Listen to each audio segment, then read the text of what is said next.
The story opens up with a girl greeting our protagonist, Jin Jong. Without showing any shred of emotion, he simply said, "Hey." Our protagonist is the Ayanokoji of Manhuas, but instead of treating people like tools, he treats women like stones. This is his unchanging, steadfast belief. You may wonder what caused him to behave this way. Flashing back to elementary school, the kid had already racked up about 20 rejections. Bro thought that the worst a woman would say is no, but he was so wrong. Bro got utterly humiliated each time in different ways. As a young boy, he was deeply scarred. Having lost all his confidence, the boy locked himself in his white room and invented an imaginary friend to ask for advice. His name was Jason. This voice in his head became the kid's ultimate guru, who would help him escape the Matrix. In a stroke of genius, this Jason guy told him to see all the girls in the world as nothing more than simple rocks. Repeating this idea like a broken record, the kid trained his own mind non-stop for years. By the time he hit his first year of middle school, all women really did start looking like stone to him. Back in the present, the woman tries to continue the conversation. With a smile, she says, "Hey, do you have some time after school today? I was hoping you could help me study." But our protagonist is focused on his golden rule of never thinking a girl is hitting on him just because she smiles. Jason's second advice was not to get your hopes up, if you don't want to get hurt. The kid keeps his cool composure and rejects her saying, "Sorry, I'm a bit busy today." By the way, our boy had been hitting the gym, training his mind to not get distracted by women. Anyway, as he walks down the hallway, many girls greet him, and he casually waves back, while inwardly saying, "Ever since I started seeing women as stones, dealing with girls has become much easier. It's only natural. You can interact with a stone without having to feel any emotions." He then asks his friend, isn't he right about it? And the imaginary gym bro agrees. However, he's worried that our protagonist will end up never being able to date at this rate. But our protagonist reminds him that they both gave up on that romance life ages ago. Jason admits it, and Jin Yong further says, "Rather than hearing that I'm pathetic or not good enough, I'm more comfortable the way things are now. It's been nearly 5 years since I started seeing women as stones. I don't even think about dating anymore." Just then, while Jason is saying that what matters is being comfortable about it, a girl walks by and picks up a phone from the ground and calls out to our boy, grabbing his attention. She holds up the phone to him, telling him he dropped his device. She adjusts her hair and asks in a sweet voice if it was his. The protagonist just stares for a moment. Then he receives a massive shock. Staring at the girl's beautiful face, he panics, wondering why on earth she doesn't look like a stone. Realizing how much trouble he's in, our MC internally freaks out at seeing a girl's actual face after so long.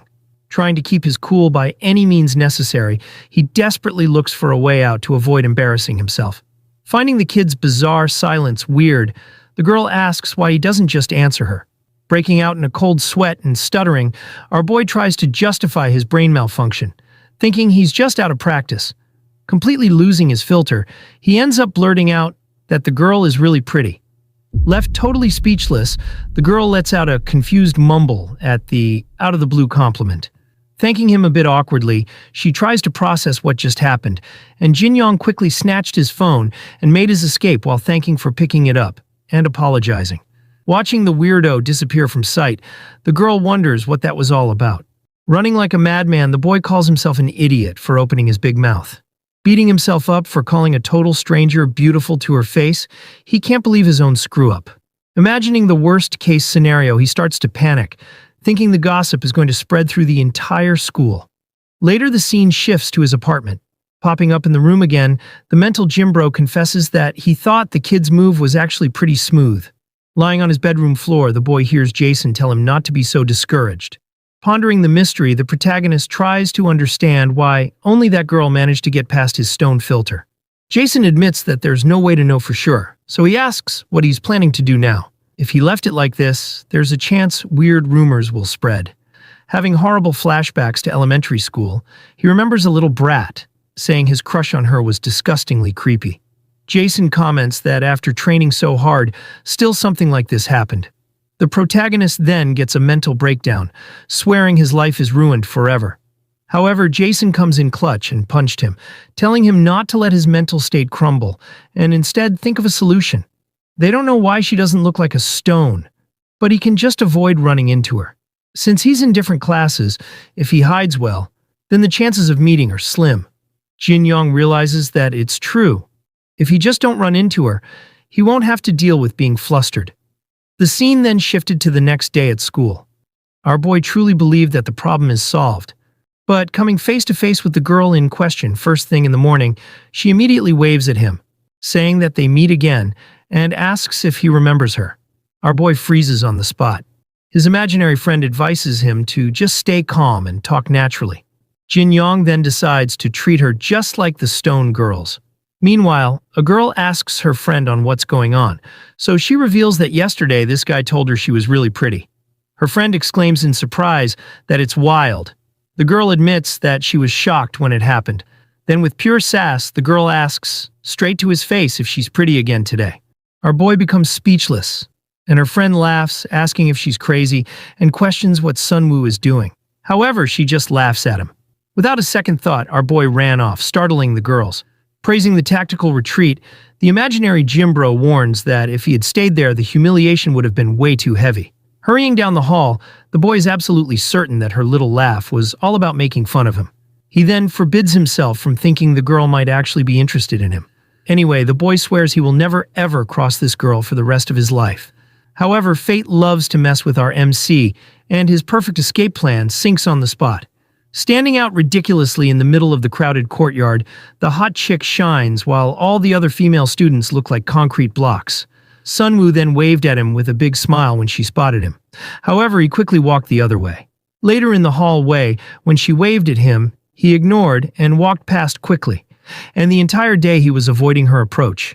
Getting visibly annoyed by being ghosted so much, the girl doesn't get what this weirdo's deal is, always running away from her. The scene now shifts to later.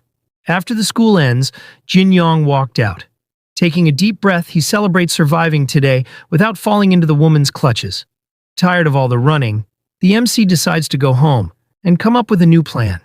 With a sigh, his mind tries to understand how everything got to this point.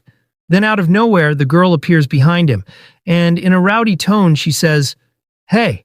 Startled, our boy jumps away while the girl asks whether that startled him.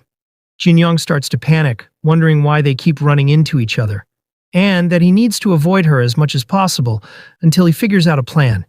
Straight to the point, the girl immediately asks, "Are you going to run away again?" "Seriously, I say hi, and you keep ignoring me. You avoid my gaze when we make eye contact, and you run away the moment you see me. Did I do something wrong to you? You're really strange." Jin Yong realizes that another misunderstanding has been created, and he needs to quickly think of something to say. Nervous down to his soul, our boy stutters as he tries to give her the reason.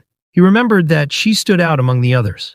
So in a blind impulse, the crazy guy blurts out that all girls look like rocks, except for her. This shocks her, and Bro realizes what he just said. At that very moment, his imaginary friend becomes aware of the colossal screw-up that just happened. The girl glanced at his trembling hand and noticed that he's hella nervous. She stood there silent for a moment, and then cracks a giant smile as she processes the accidental pickup line. Curious about him, she asks his name, and he says that it's Park Jin Yong. Then getting real close, the girl repeats the MC's name and says she has a little secret to tell him. Right in the guy's ear, she declares that what he said before was pure flirting. Our boy becomes paralyzed. He remembers the advice his imaginary friend Jason gave him when he was little. First, treat women like stones. That part failed. The second, don't get your hopes up. He failed that also, as his heart is thumping. She waved at him, telling him to make sure to say hi next time. Later at his apartment, he starts to get delusions about marrying her, making babies, and the child growing up, and leaves them behind with hatred. And finally, they both grow old, and he takes his last breath beside her. Then his imaginary friend sends a good smack to wake the boy up to reality. Hoping to justify himself, our boy mumbles that it's been over 5 years since he's seen a girl's face up close, so it's natural to lose his mind. Then he says that the plan to keep avoiding her won't work anymore, and asks Jason on what to do now. Jason then wisely says, the ultimate goal is always the most important thing in these situations. Since you started viewing women as stones, you've stopped feeling anything when you see them. That's why you were able to maintain your composure, and you stopped getting your heart broken by girls. But then a girl appeared who didn't look like a stone. And that's where the side effect of your stone strategy kicked in. You had absolutely no immunity to a real girl's face. It was the perfect storm for your inner loser to come out. Hearing this, Jin Yong protests that calling him a loser is a bit much, but he agrees to Jason's explanation, that if things keep going like this, the past will just repeat itself. Jason then reveals that there is a way. He just needs to keep his cool in front of her. The scene now shifts to the next day. At school, Sunwoo becomes awkward as Jin Yong is glaring at her like a weirdo. Her friend excitedly comments that Jin Yong is staring at her, but Sunwoo remarks that he's glaring. Meanwhile, Jin Yong asks Jason on what this plan is called. Jason reveals that it's desensitization strategy. He needs to keep looking at her face until he gets used to it. But he notices the crazy look is freaking out the school. So to save the plan for good, he suggests at least a little smile to break the tense mood. Trying his best, the boy forces a sinister smile onto his face. Genuinely scared, Sunwoo freezes on the spot at that bizarre expression aimed at her. However, her classmate casually points out that Jin Yong just smiled at Sunwoo.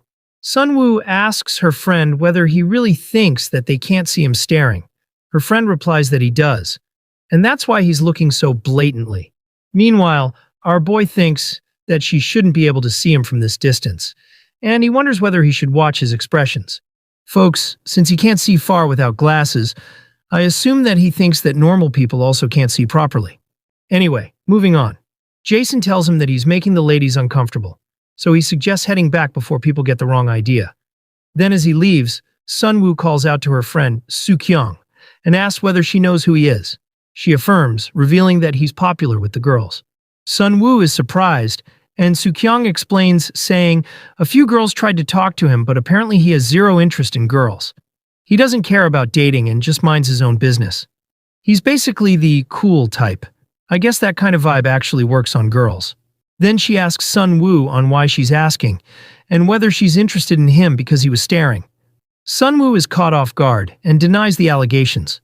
She then recalls the moment they shared yesterday, and she, with a sly smirk, reveals that there's something a bit bothersome about him. Later in the classroom, Jin Yong says to Jason that the more he thinks about it, the more this strategy sucks. Jason questions the reason, and Jin Yong replies that the point is to get used to her face and stay calm, but for that to work, he has to follow her around and stare. That's so freaking stalkerish. He'll just look even weirder. Jason, in a calm, serious tone, tells him to choose being a loser or a stalker. Our boy gets pissed by this remark. He then suggests that looking at her photos would be better than just staring in person, so now he needs to find her Instagram. Jason gives a thumbs up for this new plan, and tells him to go ahead and asks her. Our boy asks whether he should do it in person. Jason asks what else he can do, and that creeping on her Insta from the shadows is even more of a loser move. Later, the scene shifted to the hallway. Nearly fainting in the middle of the hall, he blocks Sunwoo's path, casually asking for her Instagram. Surprised by the direct approach, the girl with a sly expression says, "Sure, why not? Open the app. I'll type it in for you." Jin Yong is surprised that it's so easy. Sunwoo then takes his phone and checks his profile. She then becomes confused. He has 0 posts and followers. She asks him whether he just created it freshly. He nervously admits it and asks why. He inwardly says that he doesn't usually use social media, so he rushed it, and wonders is there a problem. Sunwoo bursts into laughter, and he's confused by this. She then says, "So that means I'm the very first person you looked for after making it?" Jin Yong processes her words for a moment. Then it hits him. She finds his reaction hilarious. Jin Yong had been too focused on his goal and acted before thinking. He asks his imaginary friend on what to do, but Jason just looks away, knowing that our boy screwed up big time. Jin Yong becomes super flustered and breaks his cool composure, saying that she's the first person he ran into after making it, so he couldn't help it. Meanwhile, he realizes that his inner loser is coming out. Faced with this comical situation, the girl just flashes a radiant smile and agrees to it. Then she holds up his phone and slyly asks, isn't he curious about her number? He becomes a flustered mess, and she lightly punched him, revealing that she was just kidding, and that his reactions are so funny. She then hands him his phone back, saying that she'll follow him, and tells him to make sure to like her post. Then as she walked off, he was lost in thought, thinking about the romance film he already planned in his mind. Jason then interrupts, telling him to stop playing that film, and our boy snaps out of it. Later, the scene shifted to Sunwoo's apartment unit. She was on the bed, using her phone. She laughs at a weird post, and we see that Jin Young had posted a creepy selfie. Sunwoo thinks that his taste in photos is terrible. Meanwhile, at his apartment unit, he's sleeping happily. His phone gets a notification, and we see that Sunwoo had liked his post. Arriving at school, Soo Kyung freaks out when she discovers that Jin Young had asked for her friend's Instagram. Confirming the story, Sunwoo brags that the guy created the account just so he could follow her. Soo Kyung tells her that he definitely likes her. Full of curiosity, Sunwoo changes the subject and asks something very specific. She asks whether it's true that Jin Young is usually not interested in girls. Soo Kyung affirms, saying that she's the only one he's ever acted like this with. Just then, they notice him passing by their classroom. Soo Kyung suggests testing the theory right there in front of everyone, and Sunwoo questions the method. Walking calmly down the hall, our MC hears a noise and stops suddenly. Faking a super dramatic fall, Soo Kyung throws herself on the floor, surrounded by a delicate atmosphere. She somberly mumbles to Jin Young that she's badly hurt, and waits for her Prince Charming to help. Cold as a stone, our boy stares at the fallen girl with the most neutral expression. In his eyes, she just looks like a rock. He simply pulls her up by the hoodie, and leaves like a Chad, completely ignoring her. Soo Kyung starts to tremble, and seeing this, Sunwoo bursts into laughter, remarking that he yanked her up like he was pulling a radish. Sunwoo comments that her theory was right, and Soo Kyung stood there in disbelief at the violation, and calls him a son of a bitch. After school finished, Jason asks our boy on whether he gotten used to that girl's face yet. He replies, no, and that he's keeping an eye on her for now. We then see him blush, and as he stares at her pictures, he thinks that every time he sees her, it's like a brand new shock. Jason then tells him that he has a long way to go, and he should first find the fundamental reason. The reason why she's the only one who doesn't look like a stone. Just then, Jin Young noticed something. Sunwoo was standing in there, deep in thought, muttering that this is bad. Then she noticed Jin Young, and he starts to panic as she greets him. He grits his teeth, trying to compose himself, and asks why she's standing here. She reveals that she doesn't have money to take a bus home. He asks where she lives, and she says that it's Samo Village Apartments. He becomes confused, pointing out that she can walk since it's close by. But she says that it's not simple, so he asks the reason. She becomes hesitant on revealing her secret. Then she looks away and shyly reveals that she has chronic anemia. Desperate, the MC pulls out his wallet and offers all the money he has for her to take the bus and disappear. Slapping his hand away, the girl refuses the cash, saying that she can't take advantage of him. Then she demands the guy to walk her home. Taking the lead, the girl starts walking, while guilt-tripping him by saying that he won't let a weak girl walk alone. Shocked by her audacity, the boy could barely process that he was just roped into a disguised date. Soon the sun begins to set. As they walk together, Sunwoo talks non-stop, chattering about whatever comes to mind. Extremely nervous, our boy doesn't absorb a single word of what she's saying. Sunwoo questions whether he's listening, and he inwardly says, "This is so sudden. I never thought we'd end up walking together like this. I'm extremely uncomfortable right now." He remembers his horrible past. A long time ago, something like this happened. There was a girl he used to walk with every day because they lived in the same direction. Naturally, he started to develop feelings for her. While they were walking, a bunch of kids exclaim in surprise that Jin Young is walking with Kim Min-ji. They ask if they are dating, but the girl hastily denies the allegations and humiliates Jin Young by saying, who would ever date a guy like him? After that day, she never walked home with him again, and their relationship ended before he could even confess. Anyways, that's why this situation is uncomfortable for our boy. He just wants this to be over quickly. Since Sunwoo usually takes the bus, he thinks that this won't happen again. Just then he hears her groaning, and he sees her on the ground, crying out his name in exhaustion. He worriedly asks what's wrong, and whether she tripped or something. She cries that this stupid uphill road worsened her chronic anemia. She held out her hand asking for help, and he without hesitation took her hand. She tells him to pull her up slowly, and he does so. Once on her feet, she thanks him, and exhaustedly says that she's feeling dizzy. Meanwhile, our boy is flustered that he held hands with this hot chick. She stares at his behavior and realizes something important. Back then, when Soo Kyung needed help, he just pulled her up roughly. She laughs, pointing out that for Soo Kyung he yanked her like a radish, but for her it was totally different. He becomes startled, asking what she's talking about, and who even is Soo-kyung. She realizes that it's true, that he only has eyes for her since he doesn't even know the other girls' names. Then she bids him goodbye, stating that they already arrived. She happily walks off, waving from a distance, and thanks him for walking her home. He waves back at her dryly and feels relieved that it's finally over.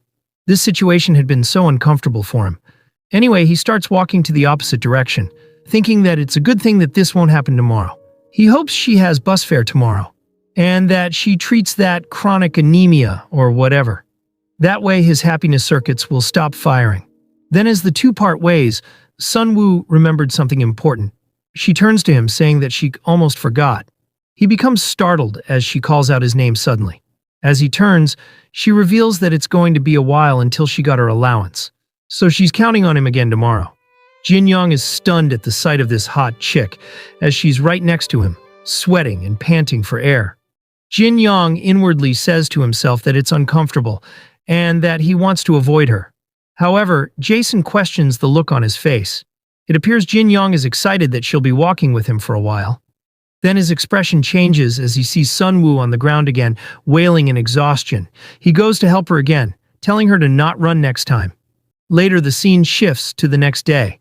At school, Sunwoo noticed her friend practicing low kicks, and she asked the reason. Soo-kyung revealed that she's going to beat the shit out of Park Jin-young. Anyway, before her training arc, the scene shifted to yesterday evening. Jason picks things off by bringing up the conversation on why Sunwoo is the only one who doesn't look like a stone to him. Jin-young questions why he took off his shirt, and Jason replies that he's hot.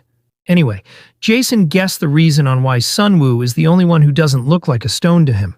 But of course, we don't get to know what he just said, so we gotta wait for the story to progress. Jason's guess had made Jin-young stunned. He asks if that is the only reason. Jason says that he can't think of anything else. Then they decide to talk more later at school. As Jin-young left his room, his father calls out to him, and the look on his face is the typical Asian parents who are disappointed with their son. Jin-young bows and says good morning. His disappointed father asks whether he ate, and Jin-young replies that he was going to head out without eating, since he's not really hungry. His father reveals that his mom made some kimchi stew.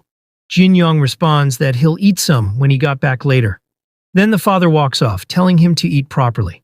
After that tense encounter, Jin-young decides to head to school. It appears that this guy has some family issue.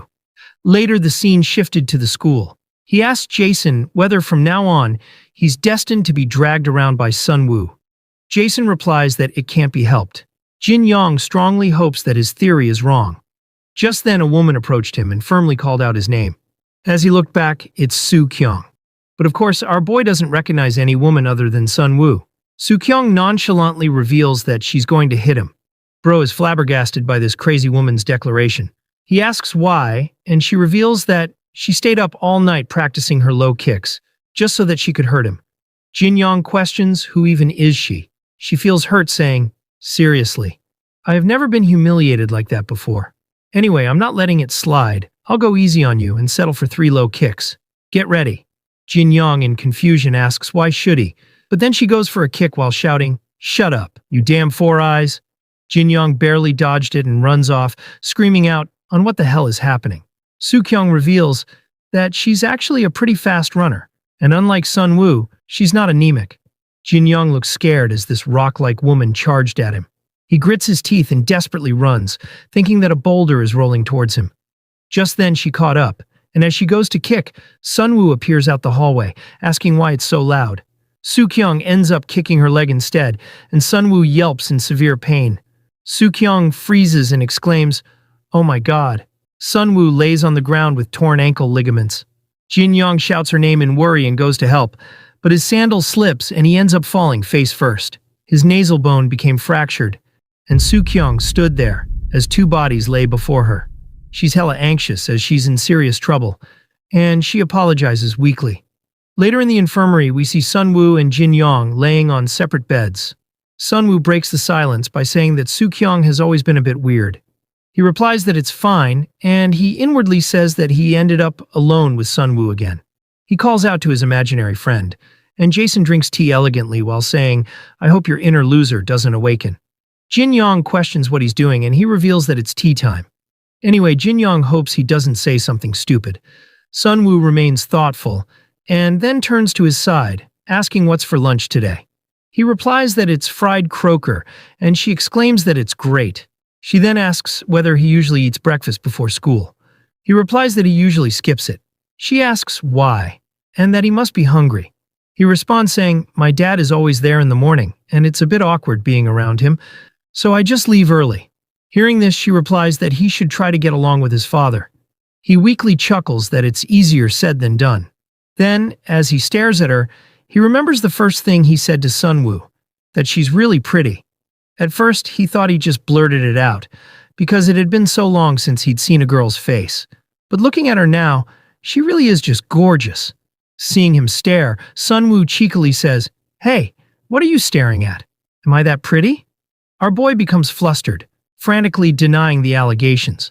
Sunwoo laughs at his reaction and apologizes, revealing she was just joking. Jin Yong wonders whether she was teasing him. Sunwoo then sits up, saying that it's fun to tease him.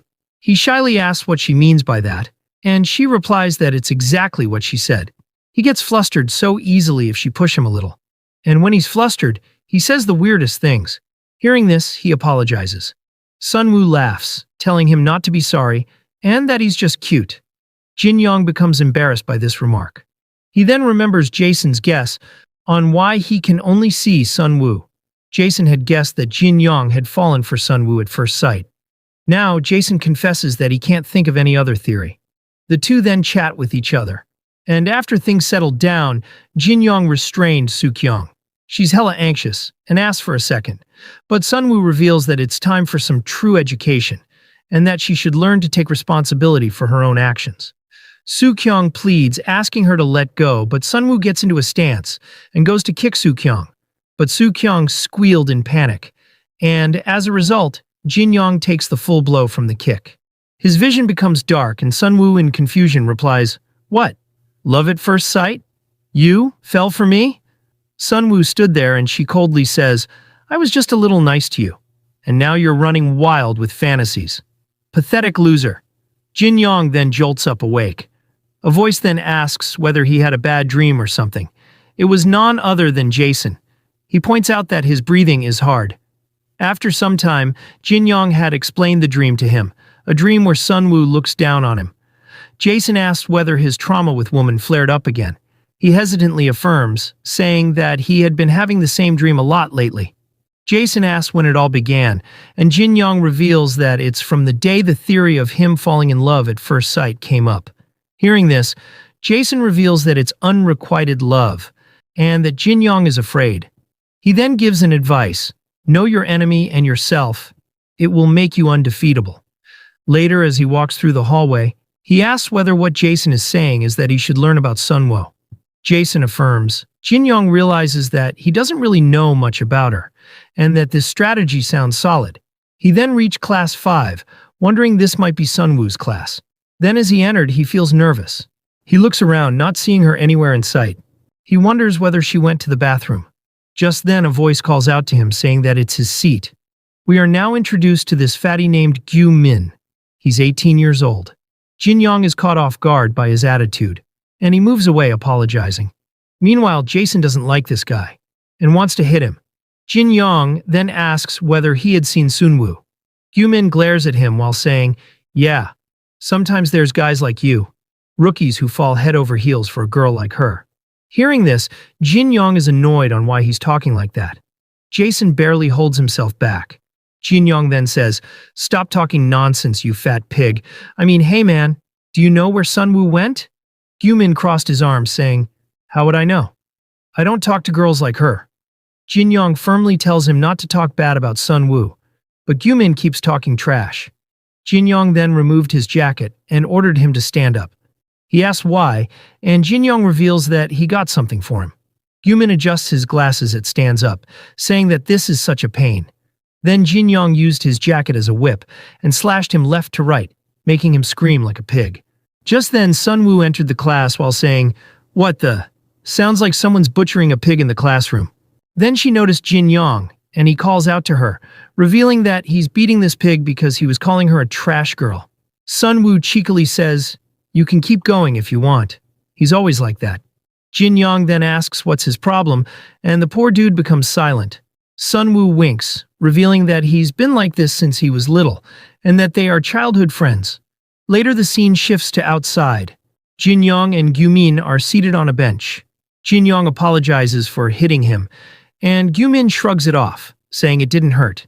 Jin Yong asks about whether he actually knows Sunwoo since they were kids. He reveals that they knew each other when they were 3 years old. Jin Yong realizes that this is his chance to use Jason's strategy to learn more about Sunwoo. But Gyumin directly says, if you're after Jung Sunwoo, you should just give up. I don't know if you realize it, but she's insanely popular. There are tons of guys chasing her. But the number of successes is 0. Hearing this, Jin Yong inwardly says, well, I figured she was popular. She's got over 2,000 followers on Instagram. He then says to him, what if she doesn't like any of those guys? Isn't that possible? Everyone has their own type. Gyumin replies, of course, that's possible. But that's not why I'm telling you to give up. I have known Sunwoo since we were kids, and we always ended up going to the same schools. So we naturally spent a lot of time together. But around middle school, things seemed off. As usual, he had called her a trash girl and asked what she's doing. He had asked her to buy him some bread if she got nothing to do. But then he noticed something unusual. Her expression seemed off as she greeted him. She was smiling like usual, but she didn't feel like the Sunwoo he knew. He can't explain what that feeling was, and that feeling hasn't gone away since. Anyways, Gyumin concludes that something's been off about her ever since that day, so that's why he's telling him to give up. Later, Jin Yong thinks about Gyumin's words, and as he walks through the hallway together, he thinks that he never felt anything like that from her. Honestly, Jin Yong could probably just ignore what Gyumin said. After all, it's just that pig's personal opinion. Just then he stops as a voice calls out in surprise. Sunwoo questions whether they are already close enough to hang out together. She asks what they were up to, and Jin Yong becomes hesitant, knowing that he shouldn't tell her they were talking about her, and that he should make up a good excuse. But Gyumin scowled, saying, we were just talking crap about you behind your back, trash girl. Jin Yong becomes shocked that this fat pig is causing trouble for him. Sunwoo is hurt, asking whether he talked behind her back. He denies it, but Soo-kyung exclaims that she knew Park Jin Yong is total trash. Gyumin says that it was some serious shade about Sunwoo's ugliness. Jin Yong couldn't take this crap anymore and whips this pig again. Seeing them goof around, Sunwoo asks her friend on what's going on, and Soo-kyung suggests to leave those idiots alone. Sunwoo smiled at this situation, and the scene shifted to later. As school ended, Jin Yong was about to take the bus while telling Jason that they have a big problem. They didn't find much about Sunwoo, and it looks like misunderstandings are only piling up. Jason states that it's all because of that pig. He kept spouting nonsense about Sunwoo feeling off, or whatever. He needs to be slaughtered immediately. Just then, Sunwoo called out to him, asking whether he had fun gossiping about her. He becomes startled and realizes that Sunwoo could be so direct sometimes. He then goes to say that he wasn't talking behind her back, and she chuckles, saying she knows that. She playfully hits him, saying, Gyumin was probably just messing around anyway. That's just how he is. There's no way you would do that. Then more importantly, she asks Jin Yong to walk her home. He asks why and whether she ran out of bus fare again today. She affirms, saying that now she's already annoyed just thinking about walking up this hill. Jin Yong feels that this is all complicated. Jason points out that he didn't speak ill of her, but it's true that he talked about her behind her back. Jin Yong decides that he should probably hide the fact that they were talking about her for now. Then she gets his attention, saying she really hates uphill roads. He asks whether walking is really such a struggle. She replies, of course it is. The typical symptoms of chronic anemia are weakness and fatigue. Especially when I climb stairs or an uphill road, I get really out of breath and my head hurts. I can even get out of breath just by standing still. Jin Yong comments that she really has it hard. Then she points to her back and tells him to give her a boost. He hesitates, but she urges him to push already and asks whether he doesn't want to go home. Then with his trembling hands, he began pushing her uphill. She remarks that it's definitely easier to climb now. She then giggles and reveals that it tickles a bit. Jin Yong is surprised, and she cheekily reveals that her back is sensitive. Hearing this, Jin Yong blushes. Jokes like this are troublesome for him. He wonders what if they got a little closer and became more comfortable with each other than they are now. He wonders whether a day would come where he can walk this path with Sun Woo on his back like this.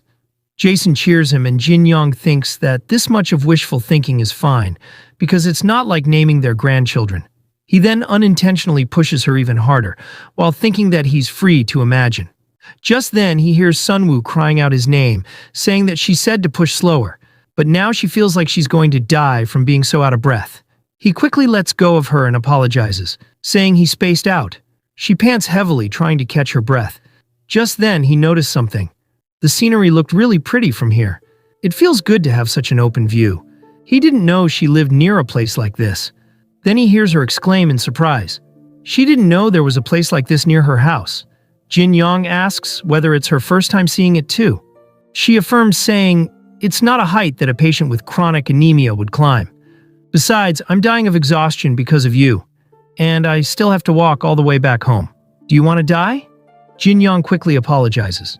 Then she looked at the scenery and says that since he showed her a place like this, she'll let it slide just for today.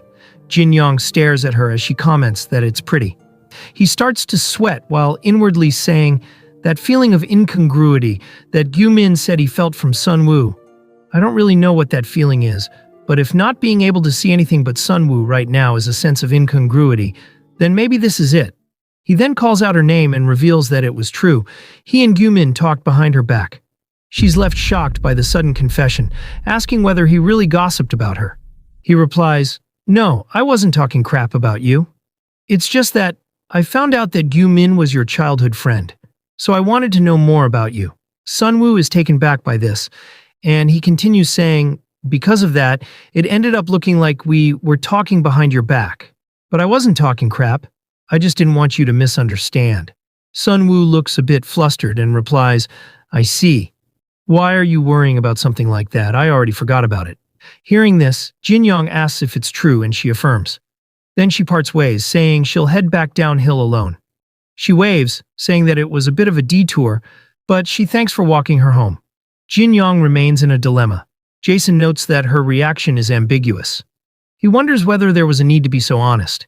He understands that Jin Young wanted to be honest with her, but there are times when it's better to just stay quiet and move on. Now he can't help but wonder what she'll actually think. Meanwhile, as she's walking down, she thinks about Jin Young's confession, that he wanted to know more about her. She smiles that Jin Young can be so direct sometimes. Then, as she continues walking, she falls down, already feeling out of breath. The scene shifted to the next day. At school, Jason is surprised that Jin Young is going to play soccer after a long time. He advises him to sweat it out and become even more of a man. Just then, Jin Young noticed that his shoelace is undone. He bends down to tie it, but right then a woman scowled, asking who just suddenly stops in the middle of walking like that. This hot chick named Jo Hangjeol calls out his name, saying that he almost got hurt, and she asks whether he's trying to injure himself. He looked up at her in confusion, and she pushed his head down, ordering him not to look at her and keep his head down. He asks the reason, and she replies, "When you look from below, people look ugly. Girls really hate being seen from that angle. Besides, it's embarrassing. You brat. Next time, don't just stop suddenly while walking." Jin Young then turns towards her as she walks off. In his eyes, she just looked like a stone, so he doesn't really care. But if he said that to her, he'd be dead. Then as he walked through the hallway, he's lost in thought. Because of the fear of rejection, he started seeing all girls as stones. On top of that, to make sure he'd never be rejected again, he felt the need to improve himself. And natural, he began focusing on self-development, like studying and working out. And as a result, he became a perfect human. As he struck the ball, it went into the goalpost with immense speed, and Gyu-min couldn't even prevent it. The students praise Jin Young, glad that he's in their class. Gyu-min becomes jealous that he's stealing all the glory. Meanwhile, Soo-kyung notes that the guys are playing soccer, and that the classroom is going to stink like sweat later. Sun Woo licked her lollipop while remarking that Jin Young's there too.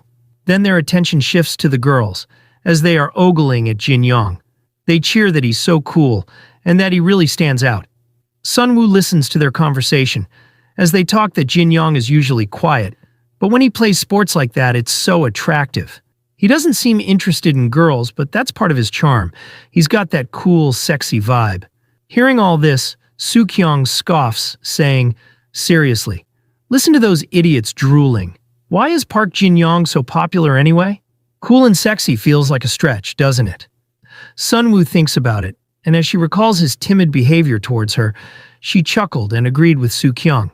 Anyways, after the game ended, the students celebrate, stating that they won due to Jin-young. Jin-young feels satisfied and says that they did great. He then noticed that he's drenched in sweat, so he decides to wash up at the tap before heading back. Then, as he opens the tap and washed his face, a student remarked that it was an impressive shot. It was Gyu-min. He confesses that he didn't think there was someone whose shot he couldn't block. Jin-young tells him that he also did well as a goalkeeper today. But Gyu-min states that this is infuriating. He asks whether he knows about the dark side of soccer. Jin-young simply replies that he doesn't and is not interested. But Gyu-min continues saying, "When you lose, it's always the goalkeeper's fault. Even if I block 10 shots, if I miss one, it's all on me. That's why I don't like you." Hearing this, Jin-young asks the reason, and Gyu-min reveals that it's because he couldn't block his shot. And that's enough for a reason. Jason becomes irritated that this pig is at it again. Just then, Gyu-min blocks the tap and sprays water towards Jin-young, saying that it's a gift. Jin-young is caught off guard, yelling that it's cold. He then sprays water towards Gyu-min, calling him a pig and asking whether he's insane. The water fight turns intense, and as Sunwoo and Soo-kyung were just passing by, they heard Gyu-min and Jin-young shouting at each other. Soo-kyung asks, "Isn't it Gyu-min and Jin-young?" But Sunwoo replies that she can't hear them properly, so they need to get close to see who it is. Soo-kyung asks whether she wants to go check what weird thing they're doing this time, and Sunwoo agrees to it. Meanwhile, the two boys have an intense standoff. Jin-young shouts that this feels gross and that he's soaked because of him. Gyu-min removes his shirt while telling him to just take it off and wring it out, and why make such a big deal? Jin-young then also removed his shirt while declaring that he will definitely beat him up after school. Just then, the girls approach them, asking what they are doing and why aren't they heading in. Jin-young is stunned, and as his toned abs are on full display, the girls are visibly impressed. Then their gaze shifted to Gyu-min. He stood there with unwavering confidence, his massive frame fully on display. The girls instantly cringed at the sight. The girls quickly turned back to leave, lamenting for even coming here to look. Hearing those harsh words, Gyu-min calls them bastards. Meanwhile, Jin-young is shocked that his crush ended up seeing his body. He puts Gyu-min in a chokehold, complaining that it's all because of this fat pig. Sunwoo heard their argument and became curious. The next day at school, Jin-young kicked the ball towards the goal, but Gyu-min caught it this time. Jin-young becomes frustrated, and the other students exclaim in surprise that Jin-young's shot was blocked by this fatty, and they praise him. Hearing the praise, Gyu-min smugly says to Jin-young, "What's the matter? Unlike yesterday, your shots today are total garbage." Jason was thoughtful, agreeing that Jin-young seems to not be in top condition today.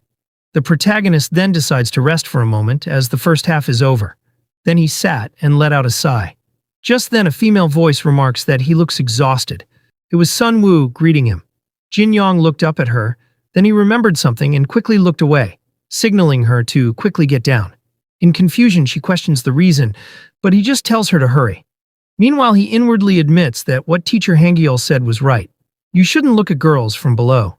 Earlier, he didn't see much of a difference, since he saw the teacher as a stone, but now it's different. He finally realizes why most women don't like men seeing them from below. Sunwoo then sits next to him and asks why he's reacting like that, and whether he hates seeing her face. He stutters, saying, "No, it's not like that. It's just that teacher Hangyeol told me that people look ugly when seen from below. She said girls hate being looked at from below." Hearing this, Sunwoo questions whether she looked ugly. Jin-young quickly denied it, and without thinking, he revealed that she looked pretty even from below. Hearing his confession, Sunwoo hummed in satisfaction. Bro finally realized what he just did.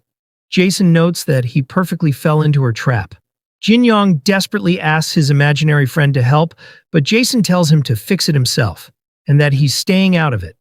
Now, left alone to handle the situation, Jin-young is in a dilemma.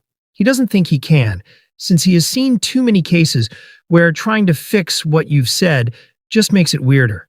And more importantly, his big mouth is a serious problem. Sunwoo stayed silent and then warmly smiled, saying, "Thanks for the compliment. You're saying sweet things just to make me feel good, right?" Hearing this, Jin Yong wonders whether she's letting this slide. She states that compliments always make her feel great. Jin Yong plays along with it. But then she says, I heard the girls complimenting you too, Jin Yong. They were saying you're cool and sexy. Jin Yong becomes flustered and denies it. However, she says that they aren't wrong about him. This stunned him, and he asks what they see in him. She becomes cheeky and remembered his abs. Then she leaned closer to his ear and whispered that he's sexy in many ways. This made him blush in surprise, and she gave a teasing look. Jin Yong was about to say something, but then they were interrupted as a boy called out to him, reminding to crush the second half of the game. Jin Yong stood up to leave, but Sunwoo shouted his name and cheered for him. This sparked something within him.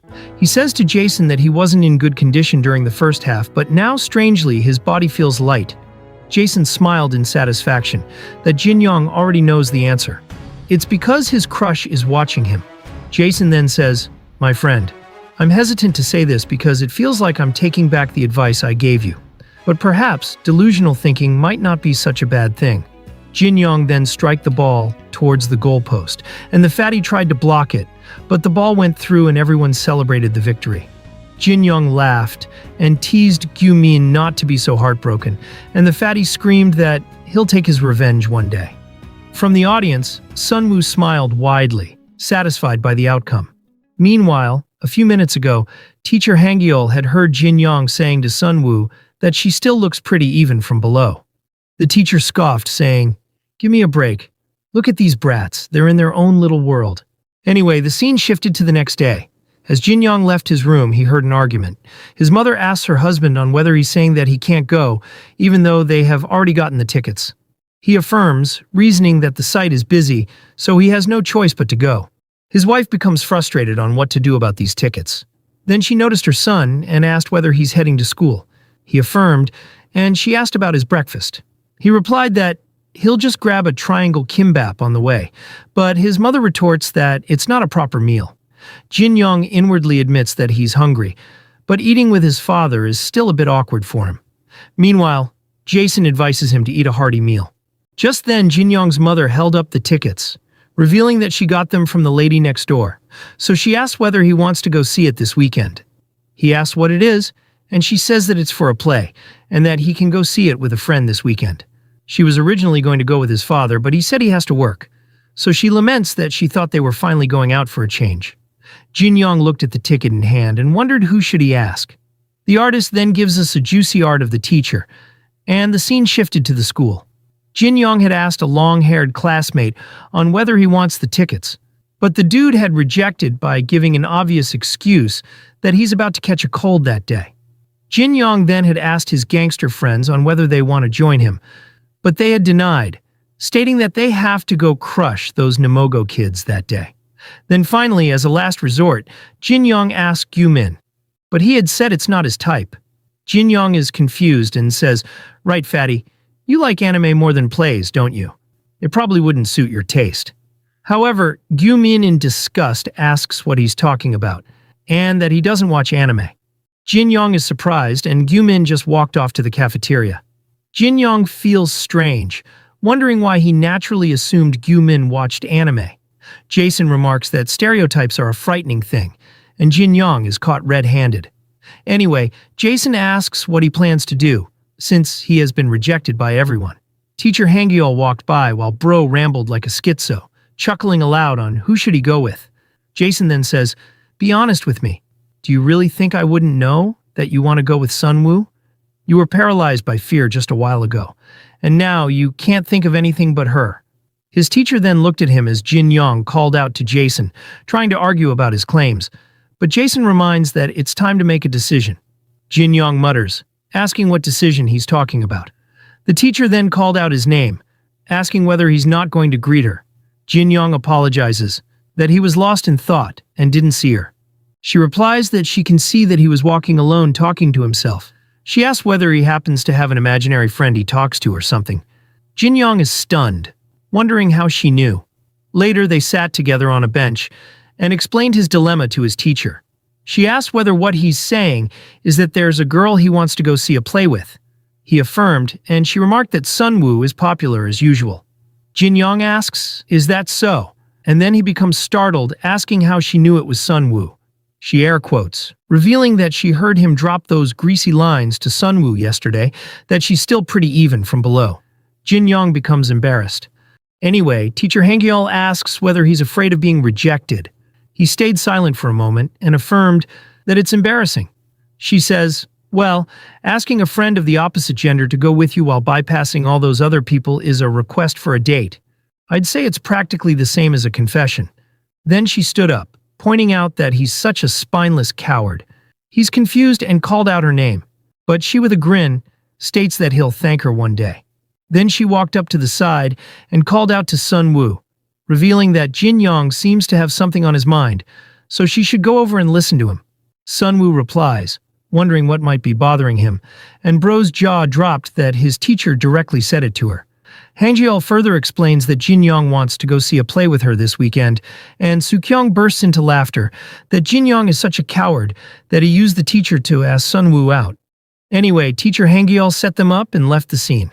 Sunwoo approached our boy, while Sukyung watched the embarrassing scene like a mischievous fox. Jin Young recalled that teacher Hangyeol said it herself, that this is a request for a date. Sunwoo then bent over, saying she heard he's going to see a play this weekend. She asks whether he wants to go with her. Jin Young is captivated by her beauty, and who would say no in this situation? He simply agreed, while thinking that this act is no different from a confession. Later in the weekend, we see him dressed cleanly. Jason remarks that he ended up spending the weekend with Sunwoo by accident. Jin Young remains silent, and Jason says, I can't believe you just said yeah, without thinking. Fix that habit of speaking just because you're caught up in the atmosphere. Jin Young goes to pin the blame on teacher Hangyeol, but then he admits that Jason is right. Then he asks whether he looks weird in this outfit, but Jason assured that it looks cool. Jin Young reveals that it's his first time wearing contact lenses, and it's uncomfortable. Jason then becomes serious, saying, my friend, that's not the important part.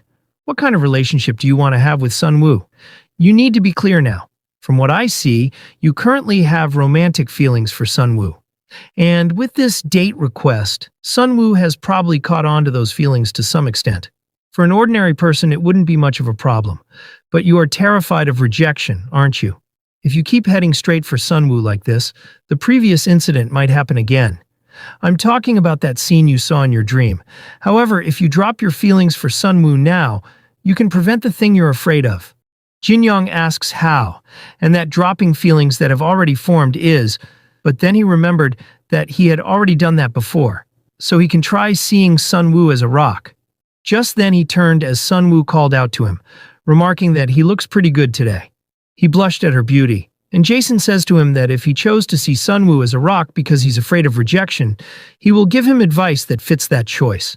But if he wants to overcome his trauma as his longtime friend, he will do his best to help as well. So he should make his choice. Meanwhile, Jin Young inwardly says, in truth it must be one of the most common occurrences.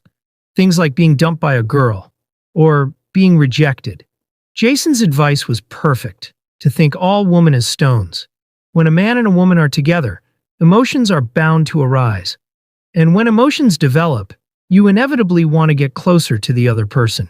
By viewing women as mere stones, I can block out that desire, the feeling of wanting to get closer. Yes, I'm more comfortable this way. Even if it's a common occurrence, I am afraid of being rejected. The scene now shifted to later. Inside a cafe, Sunwoo remarked that our boy is drinking an espresso like an adult. Meanwhile, she's having iced matcha latte. Jin Young inwardly admits that he only ordered it because it was the cheapest thing on the menu. Sunwoo comments that there's 1 hour left until the play, and that this is her first time, so she's super excited. Jin Young just laughs awkwardly, and becomes lost in his own thoughts again, completely ignoring about his so-called date. He inwardly says, anyway, what Jason said, if I can let go of my feelings for Sunwoo by seeing her as a stone, I can prevent being rejected by her, just like in that dream I had. On the other hand, if I decide to try and get closer to Sunwoo, I have to overcome my trauma. Can I really do it? Me? After viewing all girls as stones and putting up my defense mechanisms first, Sunwoo then snapped him out, asking what he's thinking about. He gives an obvious excuse that his espresso tasted bad, so he was just thinking about it. But Sunwoo bluntly called him a liar, and that he was thinking about something else. Jin Yong doesn't deny it, and she mutters, "I can't believe you were off in your own world with me sitting right here, and you should have just ordered a chocolate latte or something. Why get such a bitter coffee?" Jin Yong keeps apologizing, and she says, 2 hours. Jin Yong becomes confused by that, and she reveals saying, "That's how long I spent getting ready to meet you. Doing my makeup and picking out my outfit. That's how much I've invested just to see you. So don't be thinking about other things. Focus on me." Jin Yong finally realized that she's right. He was being disrespectful with her being right in front of him. She then stood up to leave, saying that she'll let it slide since he'll show her a play today. He thanks her, and she says it's time to go. Jin Yong decides to just focus on the time he's spending with Sun Woo and should worry about judging the situation later. The scene now shifted to the play. Juliet, being innocent, called out to Romeo asking why his name is Romeo. The dude just raged, that it's because of his mother gave that name. Then he shouted that he can't believe that she didn't know that, and calls her a dim-witted girl. Woman loves bad boys, so Juliet fell in love even further with her Romeo. Meanwhile, Sun Woo was already asleep from this strange play, and Jin Yong laments that this is so boring, only their parents would want to watch this. Later, they both went to an arcade, and Sun Woo was interested in the cute dolls, which were imprisoned inside the evil claw machine. Jin Yong asked whether he should win it for her, but then we see Bro struggling as it keeps dropping. He had already spent more than 20,000 won, not knowing that this machine is rigged. Later, they went for karaoke, and Sun Woo clapped cheerfully, remarking that he's a terrible singer. Next, they went to eat at a restaurant, and Sun Woo took his plate and helped cut the pork for him. Bro was losing aura the entire date. Now, at the end of the date, they were talking about Soo Kyung. Once he walked her home, she thanked him and waved at him to get home safe. He simply says, "Yeah." This confused her, and seeing him hesitate, she asks whether he has something to say. He stutters, while inwardly saying the words he wants to tell her. That he had a really great time today. That he want to hang out together again, just the two of them, like today. That he hope he'll come out again next time. Sun Woo called out his name, and he awkwardly laughed, saying, "I'll see you at school." Hearing this, she smacked him playfully, asking why he was hesitating so much just to say that. He made her nervous, as she thought he was going to say something important. Anyway, she waved and bid him goodbye. Jin Yong took some time to compose himself and turned to leave while inwardly saying, "I'm too afraid of Sun Woo's rejection to say that. I want to see her again. Seeing her react like this, it's just too terrifying. No, this is right. If I get any closer to Sun Woo, I'll just keep having these uncomfortable feelings. Besides, today's date wasn't even my idea. Teacher Hangyeol set it up on her own. Sun Woo might have even felt forced to come out. Just like what happened 5 years ago. If I practice, I should be able to see Sun Woo as a stone, too." So Jin Yong goes to choose that decision before they get any more closer. But right then she called out his name, suggesting him to order something other than espresso next time. He turned in shock, as she stood there with a smile. She tells him to buy a chocolate latte, and he realized that she wants to go on another date again. Jason then say to him, "So, is choosing to see Sun Woo as a stone your final answer? I will respect whatever choice you make. Running away from fear is one way to handle it, just like you did 5 years ago." Jin Yong asks, "How does he look to him right now?" Jason observed him for a moment and replies, "You ask for a date using someone else's mouth. You get called out for daydreaming in front of your date from the very start. You let the girl cut the pork cutlet. You're too afraid to even ask for a second date. In the end, you choose to run away because you're scared of getting close to Sun Woo. And now, you're trying to see her as stone. Oops, I didn't mean to be insulting. I was just conveying the objective facts." However, Jin Yong admits that he looks like a pathetic loser. Then he boldly took Sun Woo's hands and called out her name. She looked surprised by his sudden action. He apologizes, saying, "I'm sorry. Next time I'll show you a much more interesting play. You fell asleep because it was boring. Consider it my way of apologizing." She's speechless for a moment and then laughs. That she was wondering when he'd finally say that. They then stood there silently, and he was still holding her hands. Bro finally realized it, and quickly took his hands apologizing.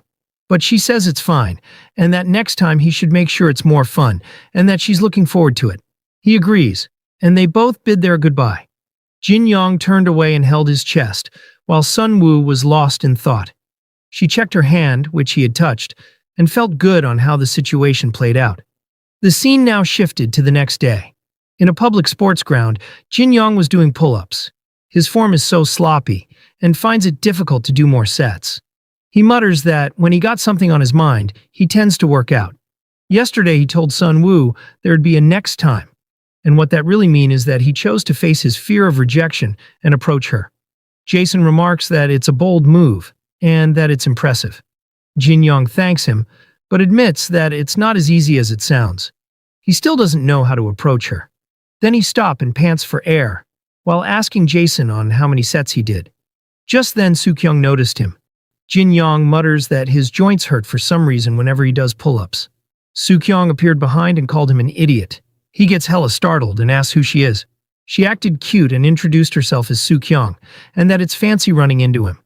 Meanwhile, Bro struggled to remember this chick, and finally recalled that she's Sun Woo's friend. Soo-kyung looks like a stone, so he couldn't remember her well. She then asks him to do pull-ups again, and he questions the reason. But she just orders him to do it. Then he does so, and his form looks hella sloppy. Soo-kyung screamed her lungs off in shock and kicked this bozo, asking whether that's how he does pull-ups. Bro was flung like trash, and he asks the reason for the beating. She warns that if he kept working out like that, he'll wreck his joints. He's confused, and she tells him to wait here and that she'll go change clothes. However, he retorts that he still has a set left, and shouted by calling her a stone. But she gave a cold glare and ordered him to wait here. Bro quickly shimmered down and wondered what's this all about. Jason then popped out and remarked that this is their chance. Jin Yong questions about it, and he reminds him about the strategy, know your enemy and yourself. Jin Yong replied that it's about the one learning more about Sun Woo. Jason affirmed that they got some info about her from Gyu-min. Back then they were trying to ignore her by learning about her, but now it's about getting closer to her. Jin Yong replies that he gets it. He wants him to casually ask Soo-kyung. Jason affirmed that she gotta be more helpful than Gyu-min at least. The scene now shifted to a little later. Soo-kyung arrived, and we see her new sportswear, but Bro asks what exactly she changed. She looked confused, questioning whether he's blind, revealing that she changed her pants and shoes. He apologizes, saying she still looks like a stone to him. This pissed her off, and she asks whether he wants to meet God. Anyway, she now tells him to do pull-ups, and that she'll check his form. But he called out her name, asking isn't she close with Sun Woo.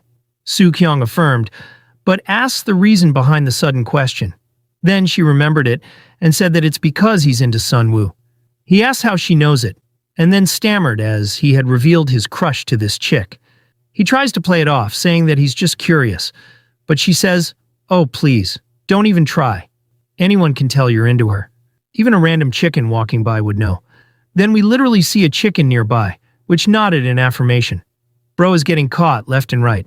Anyways, Soo-kyung tells him that getting Sun Woo to like him won't be easy. He asks the reason, whether it's due to her popularity. Soo-kyung says, that's part of it. But she's kind of a mystery. Sun Woo gets along with pretty much everyone at school. She's really sociable. I'd probably spend the most time with her though. But even then, I still can't really figure her out. No matter how much she jokes around and chats, she rarely talks about anything personal. It's like she has a lot of secrets. Still, I'm definitely her closest friend. Anyway, you're in for some emotional stress. Hearing her say that Sun Woo is a mystery, Jin Yong remembered that Gyu-min also said the same. He wondered whether he's missing something because he doesn't really get it. Jin Yong is lost deep in thought, while Soo-kyung kept ordering him to do the pull-ups. Then she becomes fed up and kicked this fellow, demanding him to do it already. He agrees to do it, but asks why she's suddenly making him do this, and asks whether she's good at working out. Hearing this, she responds, I guess I do look kinda weak to you, huh? He replies that it's hard to tell, since she looks like a stone to him. Soo-kyung, with a smirk, began removing her jacket, saying, but you know, I'm actually pretty confident when it comes to working out. She then flexed her toned, curvy body, teasing him to try not fall for her. Bro's eyes widened by this, as if he had seen her real body. But then we got his perspective, and it appears that Bro still saw her as a stone. He comments that she looks really solid, and Soo-kyung, who doesn't know that he actually sees her as a literal stone, she thinks that he's actually praising her body. Meanwhile, we see the grounds getting crowded by the school students, and Sunwoo is among them, wearing a disguise, while carrying a rather suspicious bag. Just then, she noticed a group of students walking towards her while chatting with each other about how the PE teacher is surprisingly handsome. The other girl asks whether older guys are her type, but she replies that he's not really an old guy. He doesn't even seem 30 yet. Sunwoo hid her face, not wanting to be seen for some reason, as they are the kids from her class. As they pass through, they comment that the PE teacher seems interested in teacher Hangyeol, but the other girl comments that they really don't match. Sunwoo stopped walking and then let out a sigh. But then she turned as she heard a familiar voice. Soo-kyung was instructing Jin-young to pull with his back more and balance his grip. He begs her to spare him, and Sunwoo was watching these two curiously, wondering whether they are secretly dating. However, she smiled as her fears were cleared. Soo-kyung delivered a kick to this fellow, proving that they are just goofing around. Soo-kyung is frustrated and tells him move aside, and she demonstrated on how to grab the pull-up bar. Then she showed him that he should pull with his back, and then all the way up. However, Jin-young still doesn't understand and asks what's the difference. Just then, they hear someone exclaim in amazement, and it was Sunwoo, remarking that Soo-kyung is so cool. Soo-kyung quickly ran up to her bestie in excitement. Meanwhile, Jin-young thinks that Sunwoo always pops up out of nowhere. Sunwoo asks her friend on what they were doing, and Soo-kyung explains that Jin-young was doing pull-ups all weird, so she was teaching him. Sunwoo remarks that she just couldn't hold back from coaching him, and Soo-kyung affirmed. Sunwoo then questions what's with the chicken, and they remark that it's cute. Sunwoo then greeted Jin-young, and he awkwardly greeted back. Then she asked how to do pull-ups, and that she has hard time just hanging on. Jin-young bluntly comments that it's because she has anemia. She asks whether he's making fun of her, and he quickly apologizes. Soo-kyung then asks whether she wants to try it too, and that she'll spot her. Sunwoo agrees to it, and Soo-kyung tells Jin-young to count the reps from the front. Jin-young then got in front of Sunwoo, and Soo-kyung positioned herself, instructing Sunwoo to not be scared and just pull up slowly. However, Sunwoo admits that even with her holding, this is pretty hard. Then her eyes darted down and Jin-young was staring at her. He noticed her gaze and she quickly looked up, feeling something stirring within her. Meanwhile, Soo-kyung asks what she's doing and tells her to just do the pull-up. Then Sunwoo tried her best and did, while making some weird noises. Then she noticed Jin-young, as he's just standing there like a fool, staring at her body, while being completely lost in thought, wondering what's the deal with that chicken earlier. Meanwhile, Sunwoo feels naughty, as emotions stir within her by his intense gaze towards her body. Then her grip slips. She lets out a shocked cry as she crashes into Soo-kyung, sending both girls tumbling onto the ground. Jin-young in confusion asks what happened. Sunwoo and Soo-kyung remain collapsed on each other in awkward silence. Jin-young says that he told Sunwoo that exercising would be too much for her because she has anemia. Sunwoo replies that is not the reason. She quickly turns to Soo-kyung and apologizes, asking if she is okay. Soo-kyung lies there motionless and lets out a weak sound. Then she mutters that this chick spaced out during exercise and that this four-eyed dude was not counting properly when he was supposed to. She becomes furious and declares that now she is mad. Jin-young and Sunwoo stand stiffly, realizing the danger too late. Soo-kyung explodes with rage and says she's going to kill them both. She lifts Sunwoo up like a boulder and swings her around, making them scream in terror. By evening, Jin-young and Sunwoo walk home together along the sidewalk. Jin-young started a conversation saying, "Man, that was tiring. Right, Sunwoo?" Sunwoo bluntly replies that she did not even do anything. Still, she smiles and says it might be nice to learn from Soo-kyung from time to time. Jin-young says he will have to think about that. Jin-young reflects on Jason's advice about knowing the enemy and knowing himself. He admits inwardly that he did not really learn much about Sunwoo today. Still, he had fun exercising with her, so maybe that is enough. Jason agrees, saying Jin-young can take things slowly with the plan anyway. When they reach a crosswalk, Jin-young tells Sunwoo that he has to go another way. Sunwoo says understood. Jin-young raises his hand and says he will go first and see her at school tomorrow.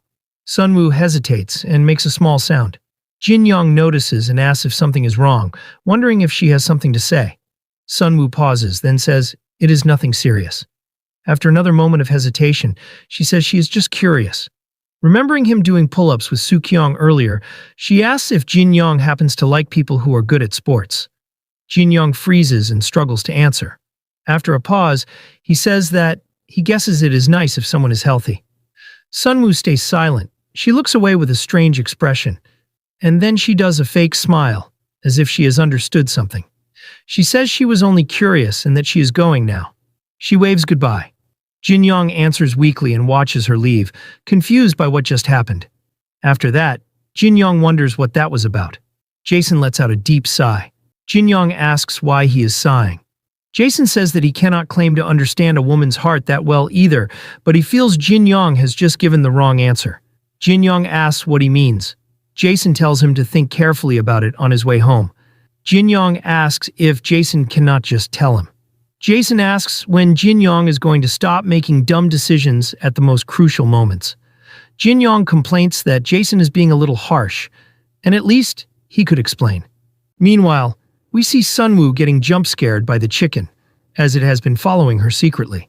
Folks, I think she should just fry the chicken and eat it.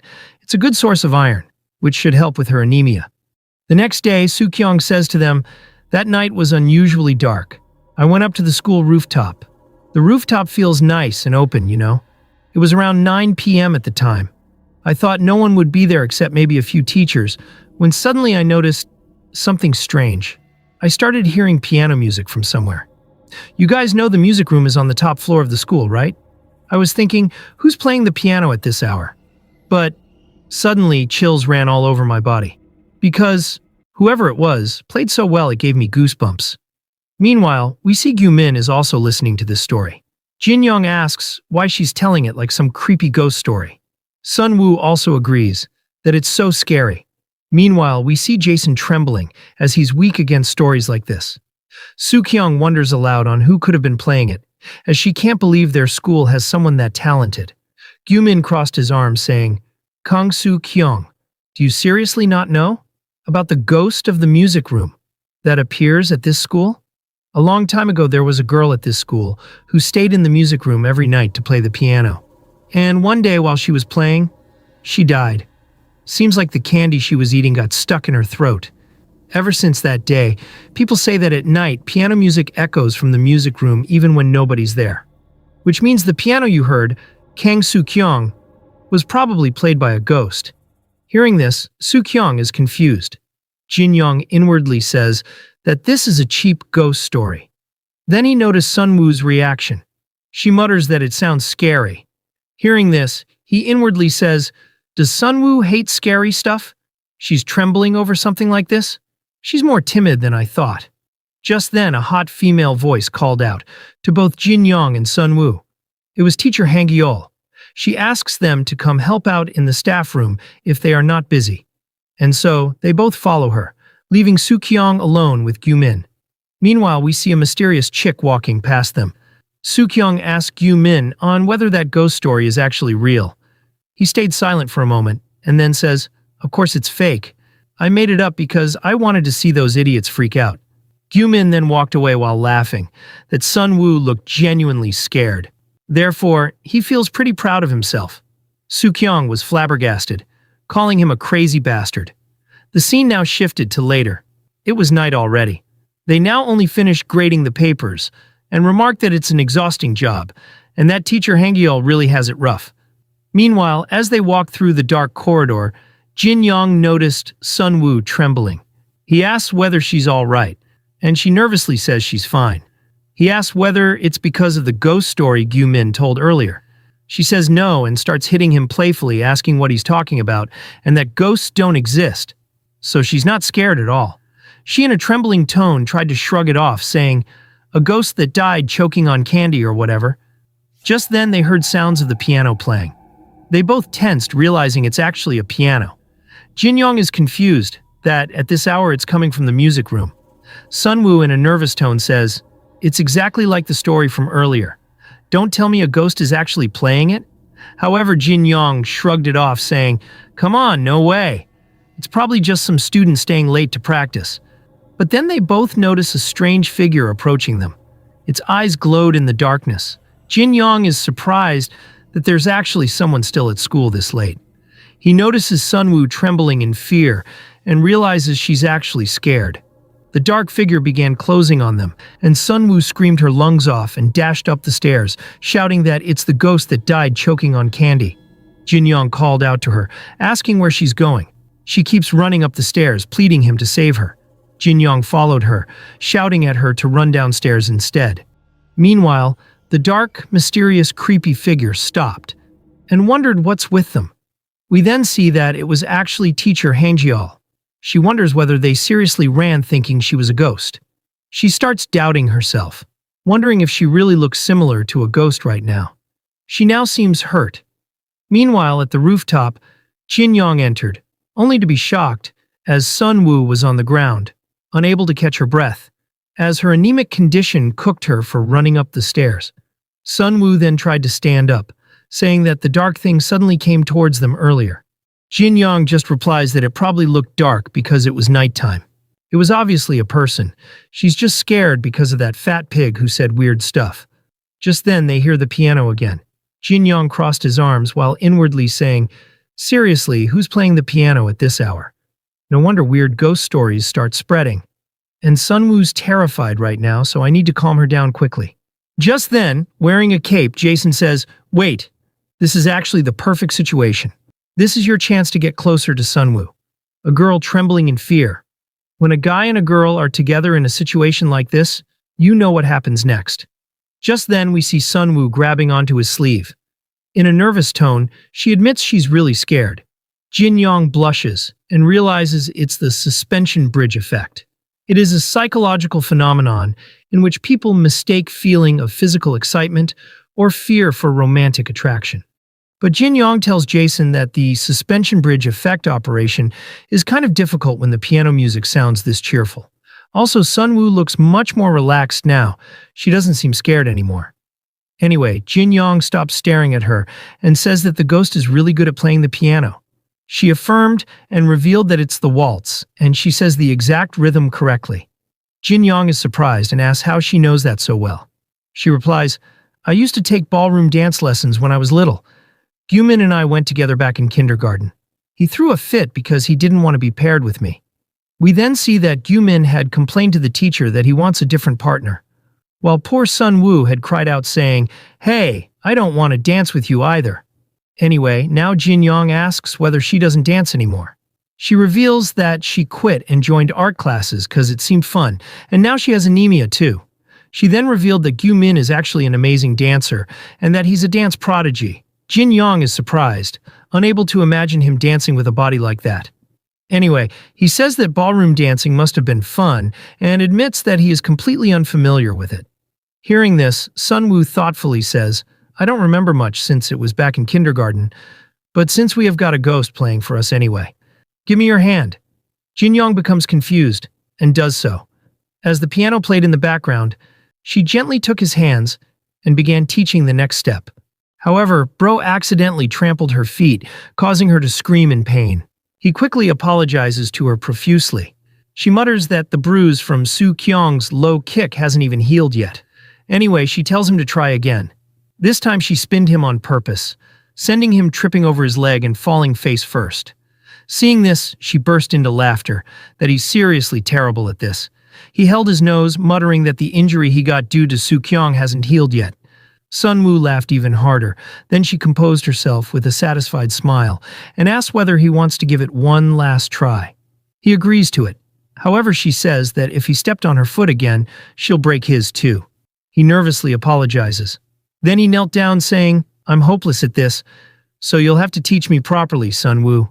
She laughed saying, "Sure," and he held out his hand, saying he's looking forward to working with her.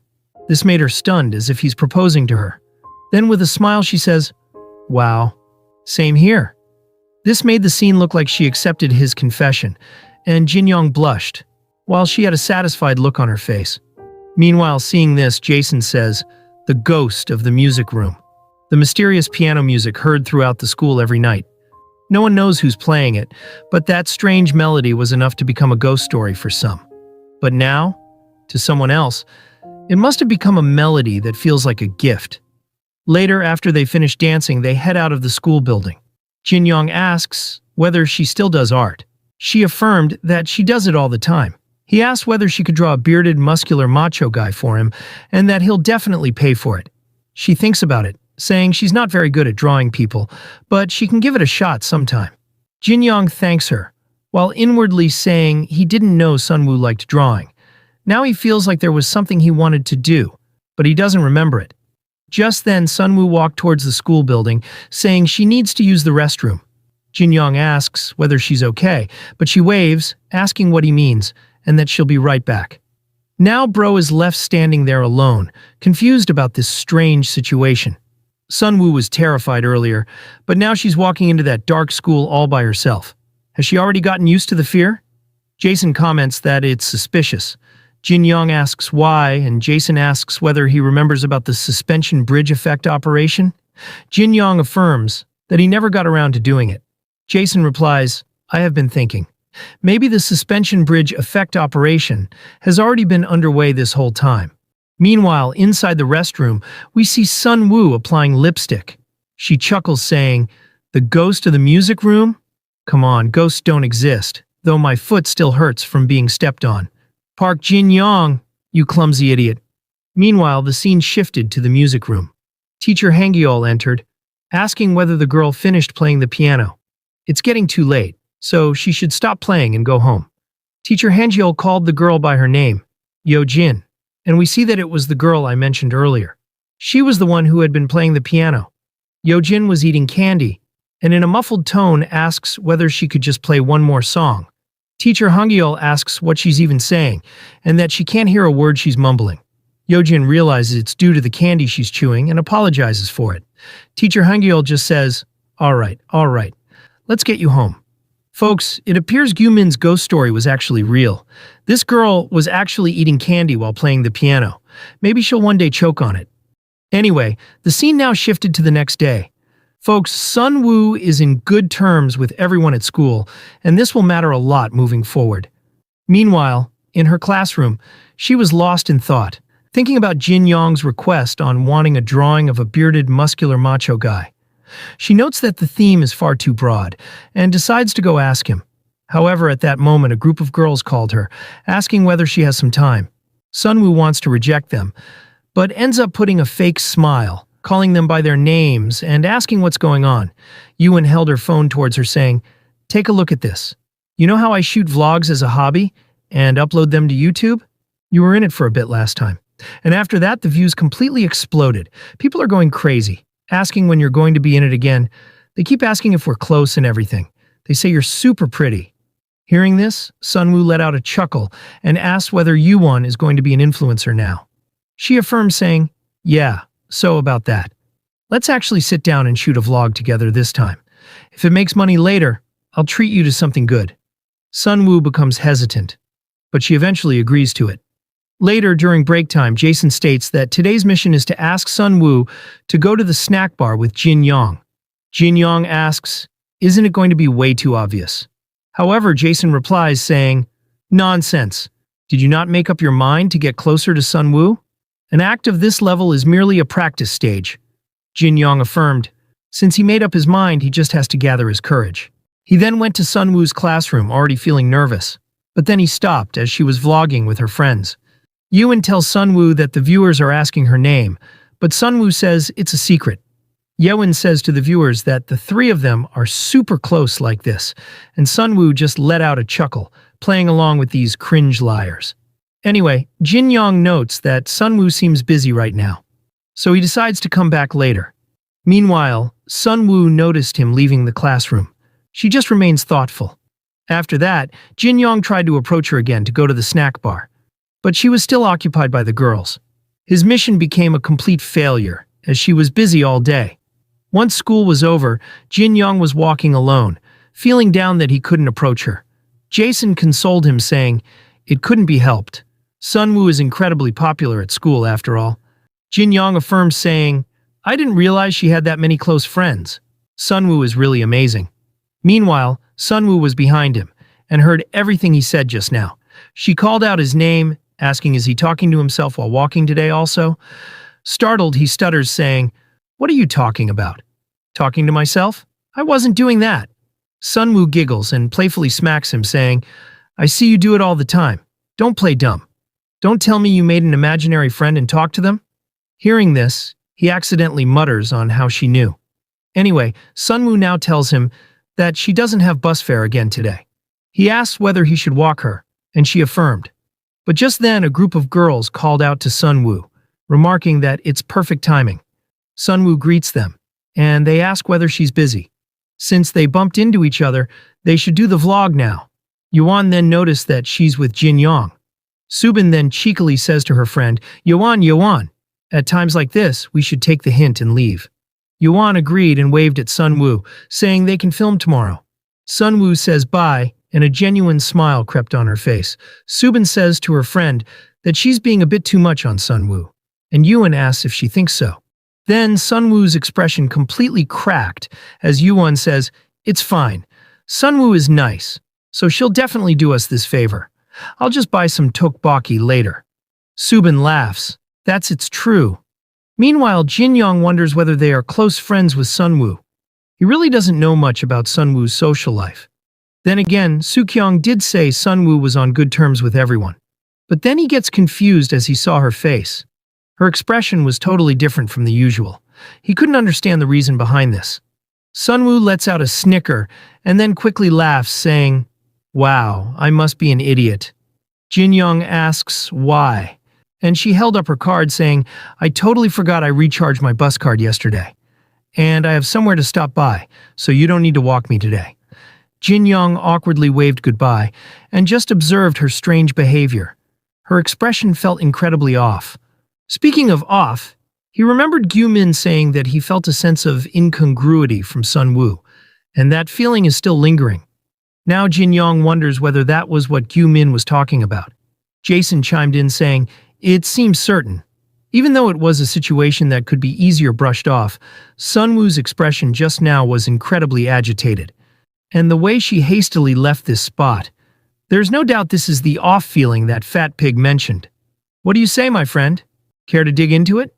Jin Yong thoughtfully replies, yeah. If that's a way I can get closer to Sunwoo. Jason then firmly says, good, then I shall give you your next mission. Later that night we see Jin Yong alone standing next to a bench.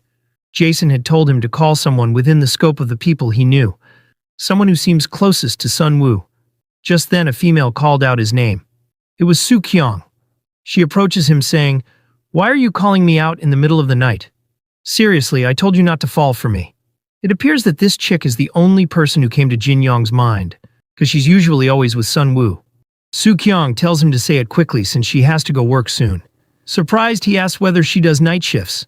She affirmed, and he revealed that it's about Sunwoo. Hearing this, Sukyong replies, I thought you were going to ask for workout tips, but I guess it's about relationship advice? Jin Yong stayed silent and inwardly admitted that it's a relationship advice. Jason then says, this is unexpected. I thought for sure you'd call that pig over. Jin Yong replies that talking to Gyu-min is kind of uncomfortable. Jason agrees with that. Anyway, now seated together, Sukyong asks whether what he's saying is that Sunwoo's expression looked bad back then. Jin Yong affirmed, saying, she looks super upset, unlike her usual self. I don't think she'd make a face like that just because she didn't want to film a vlog. Since you're close with Sunwoo, I figured you might have seen her like that a few times. Hearing this, Sukyong became lost in thought. She then says to him that she's not sure if it's the exact same situation, but one thing does come to her mind. She asks whether he wants to know, and he affirmed. But before that, she tells him to promise her that he won't do pull-ups weirdly anymore. Jin Yong agrees to it. Then she finally says, I don't remember when it was. Some kids in the class were blowing out candles on a cake. I think it was someone's birthday, but anyway, they weren't close to me. We then get a deep dive into this situation. Back then, when Sukyong and Sunwoo entered the class, the girls had asked Sunwoo to come over and have some cake, revealing that it's Minyoung's birthday today. They says that Sunwoo knows it. However, Sunwoo, in confusion, says no. Meanwhile, Sukyong had noticed Sunwoo's troubled expression, while the birthday girl was looking full with expectation. Sunwoo then, with a wide smile, apologized, saying she forgot. She wishes Minyoung a happy birthday and says that she'll treat her to a meal later. Then she says she's going to the restroom, and tells Soo-kyung to tag along. But before Soo-kyung left, she heard the girls gossip. They say to Min-young, "Wow," she said she forgot. "Is she serious? After all the times Min-young took care of Sun-woo? You must be so disappointed." Min-young just laughs awkwardly. Then a girl whispers to her that Sun-woo secretly keeps people at arm's length. Min-young just sighs, saying she doesn't know anymore. She had thought they were really close. Meanwhile, hearing the other two girls speak ill of Sun-woo, Soo-kyung ponders whether she should crush these rats. She then turned to Sun-woo, wondering if she heard all this. However, when she saw her reaction, it was totally strange. Soo-kyung explained, saying, "It was an expression I'd never seen before, a really strange look. It was probably because she heard them talking behind her back. But rather than looking like she was holding back her anger, she looked a bit resigned." Anyway, something like that was what happened. Hearing all this, Jin-young comments that anyone would be hurt by that. After all, Sun-woo had heard them talk bad things about her. However, Soo-kyung retorts that Sun-woo wasn't mad. It was just different. Jin-young then remarks that it's a tough situation. Soo-kyung becomes thoughtful and asks him on what he thinks. Jin-young, in confusion, asks what she's talking about, and she clarifies that it's about being friendly with everyone at school. He asks, "Is it like Sun-woo?" And she affirms, saying, "I'm not in her shoes, so I wouldn't know. But lately, I have been thinking it might be a curse." Jin-young just listened in silence. Anyway, Soo-kyung stood up to leave, saying that her shift is about to start. Jin-young just says, okay. Soo-kyung then stopped and says, "See, I told you hitting on Sun-woo wouldn't be easy. I warned you that you'd suffer a bit." Anyway, Soo-kyung now walked off, laughing that Sun-woo is just so mysterious. Now standing alone, Jin-young inwardly ponders about the sentence Soo-kyung had just said earlier, that being friends with everyone is a curse. He doesn't understand it. Isn't it a good thing to get alone with everyone? What does that story have to do with Sun-woo's expression yesterday? And what was the sense of discomfort Gyu-min mentioned? Jin-young tried to piece things up, but he has no idea. He asked Jason about it, but he lit a cigar saying, "I'm starting to wonder if I was always this stupid." Hearing this, Jin-young says it's not true. He starts contemplating on a plan and decides to just keep thinking until he figures it out. Anyway, the scene now shifted to the next day. Yuan exclaimed to Sun-woo that it's insane. She reveals that the views broke 50,000 in just one day, and it's all thanks to Sun-woo being so pretty. However, Sun-woo says, "Yuck. It's just your skills, Yuan. Don't forget me when you become a famous influencer." Hearing this, Yuan says, "Huh? What are you talking about? You have to be a regular on my channel. We are already in this together." Sun-woo becomes confused and asks what she means by regular. Yuan replies saying, "It's not a bad deal, right? I'll even give you a cut once we start making money." However, Sun-woo says, "I'll pass. Getting my face out there is a bit too much pressure." Yuan insists, saying, But I won't get any views without you. You already have a ton of followers on Instagram anyway. How is this any different?" Subin then chimed in, telling Yuan to drop it, because Sun-woo already said it's too much pressure on her. However, Yuan pressured her, saying, "Come on, just one more time, just once, Sun-woo. You have to strike while the iron is hot. Please, people are totally looking for you in the comments." Subin tries to tell Yuan to stop it already, but Yuan tries to guilt-trip Sun-woo by saying, "If you back out now, I'm going to be really hurt, okay?" Sun-woo just snickered at the word hurt. She then crossed her arms and with a serious tone replies, saying, "Hey, Yuan, I said no." Both the girls became stunned by this, and the atmosphere was filled with a silent tension. Sun-woo's eyes was filled with tiredness. She sighed, and then with a fake cheerful demeanor, she says, "My face has been super puffy lately, so I look ugly right now. I'll film another one for you later when I look pretty again." With that, Sun-woo walked off, leaving them standing there in stunned silence. Yuan then says to her friend, "What's her deal? Did she just get totally serious?" Subin replies that it seems like it. Yuan's face contorted while saying, "Wow. Hey, Subin, did I ask her for something impossible?" She replies saying, "I don't know. It's a good deal for Sun-woo too. There was no need for her to react like that. Don't you think she's overreacting a bit?" Yuan exclaims, saying, "Right? Seriously, I'm so baffled right now." Subin tells her to calm down, revealing that there are rumors that Sun-woo is a bit sketchy, so they should just let it go. Yuan replies that seeing her behavior today definitely implies that the rumors are true. Meanwhile, Sun-woo was secretly listening to them talk trash about her. She sighed that it's the same pattern again and decides to just walk off. Right then, Yuan becomes even more aggressive by saying if she wanted to say no, she could have just said it nicely. Did she really have to kill the mood like that? She's making this so effing awkward. Hearing her curse like that, Sunwoo looks tired by the same pattern she's facing in her life. Realizing Yeon is becoming more aggressive, her friend tells her to just let it go, and that Sunwoo probably just acted out of impulse. However, Yeon kept shouting, asking what did she even have to get mad about. Just then, Jin Yong stepped in, asking what was that about Sunwoo. Sunwoo froze, as the situation is turning even worse. Meanwhile, Yeon, in confusion, asks what he wants. Jin Yong just stands there silently, unable to answer. He inwardly says, "Oh crap, I was walking around thinking about Sunwoo, and I instinctively reacted when I heard her name." He then spoke up saying, "No, it's nothing. You were just talking about Sunwoo." Yuan tells him that it's none of his business. However, she remembered him tagging along with Sunwoo, so she got a sinister idea. She asks whether he has a thing going on with Sunwoo. Startled, he denies it. Yuan then says, "You might want to be careful. There are a lot of rumors that Sunwoo is a bit sketchy." Hearing this, Jin Yong stayed silent. Yeon asks her friend on whether she's right, and Subin just affirmed. Sunwoo secretly listens to this, as Yuan says to him, "I'm just telling you this because I'm worried she's just stringing you along. I mean, I like Sunwoo and all, but it wouldn't hurt to keep things like this in mind. We still believe Sunwoo isn't that kind of girl, though. Right, Subin?" Hearing her say that, Subin feels worried that Yuan is taking it too far now. Meanwhile, Jin Yong just stood there, confused, about Sunwoo being a sketchy person and trying to string him along.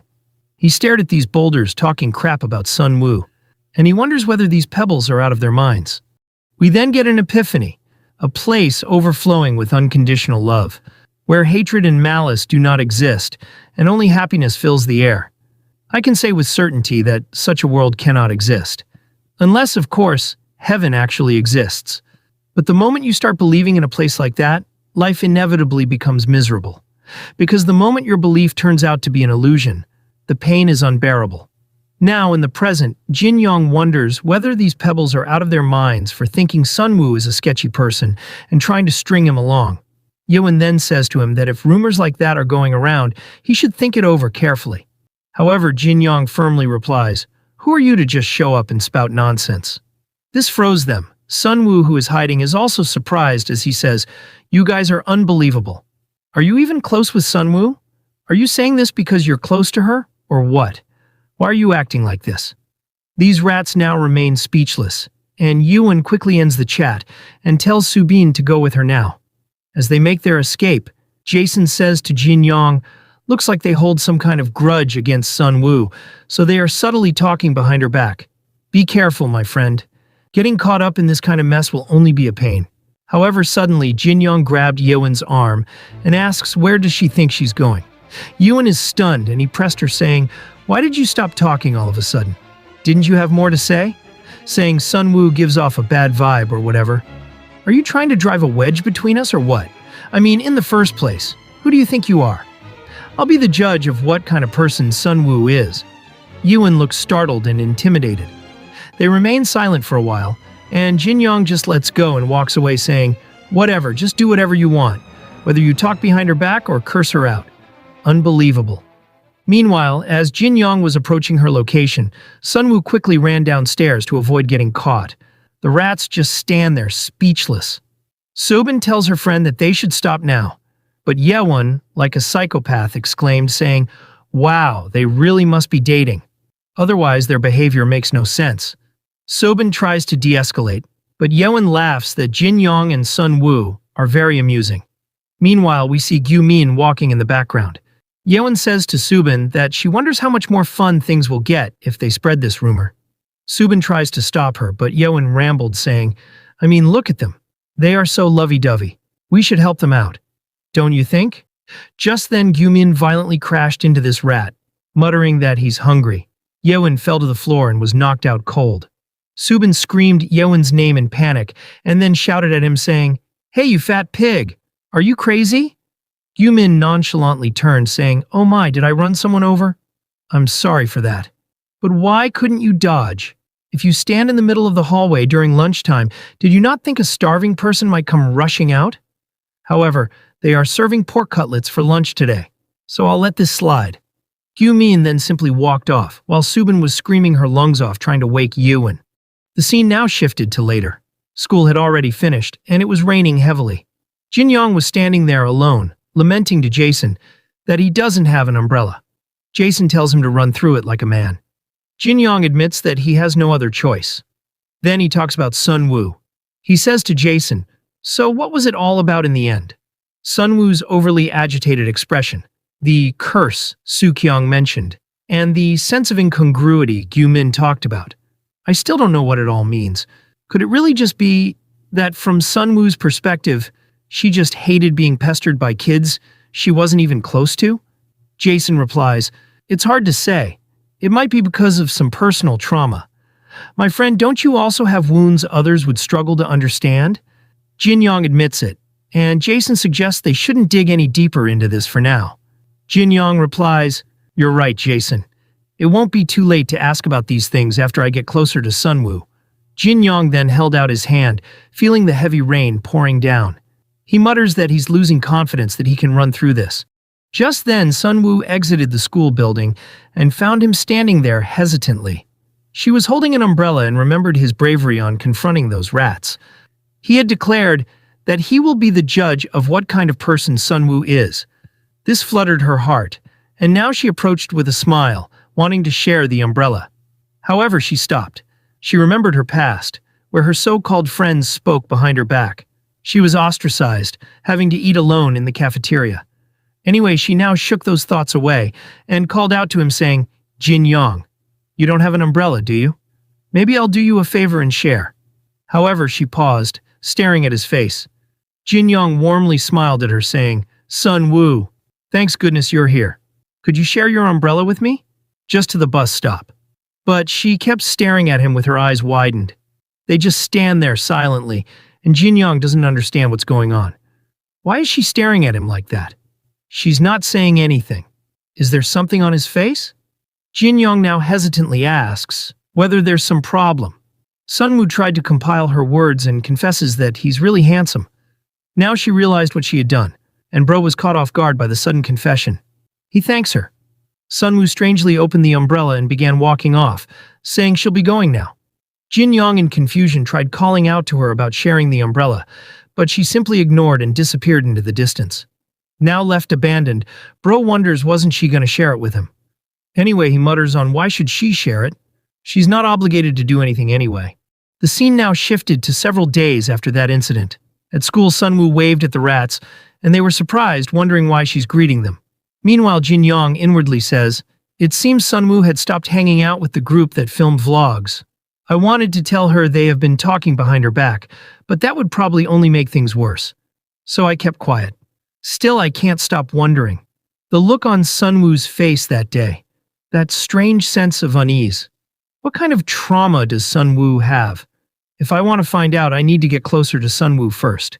Jason hurries him to go complete the mission of taking her to the convenience store. Jin-young now bravely called out to Sun-woo and asked whether she was hungry. He reveals that they are serving fried cracker today, so they can go to the convenience store instead. However, Sun-woo stormed off, saying she's hungry. Left alone with Soo-kyung, Jin-young was confused. Soo-kyung laughs that Sun-woo likes fried croaker more than Park Jin-young. Bro is shocked by Sun-woo's behavior. He inwardly says, "What's that supposed to mean? Does she really not want to go to the convenience store with me? No, right? She probably just really wanted the fried croaker. Right, Jason?" However, Jason replies that it's clearly a perfect rejection. Still, this is really strange. Yesterday, too, why does she keep running away in such a panic? It's not like Jin-young did anything weird.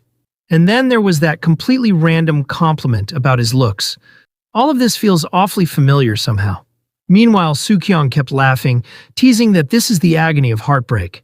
In the end, Jin-young and Soo-kyung end up bickering. Later at the convenience store, fried croaker was already finished, and there was only one Inferno pork cutlet remaining. He hates spicy foods, but he has no other choice. He inwardly says, "Something's been bothering me lately.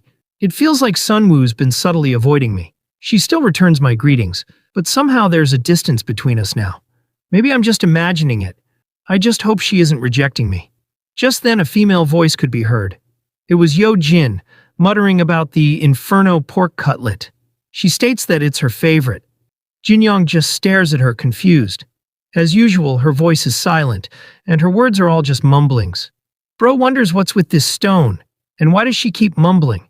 Jason also agrees with Jin Young that this woman seems strange. Jin Young stares down at her, wondering whether she needs something from him. However, he walked off, thinking if it's something important, she'll come talk to him herself. Yojin tells him to wait, but her voice is too silent. She curiously mutters about the way he looked down at her. Later at school, Yojin began stalking Jin Young.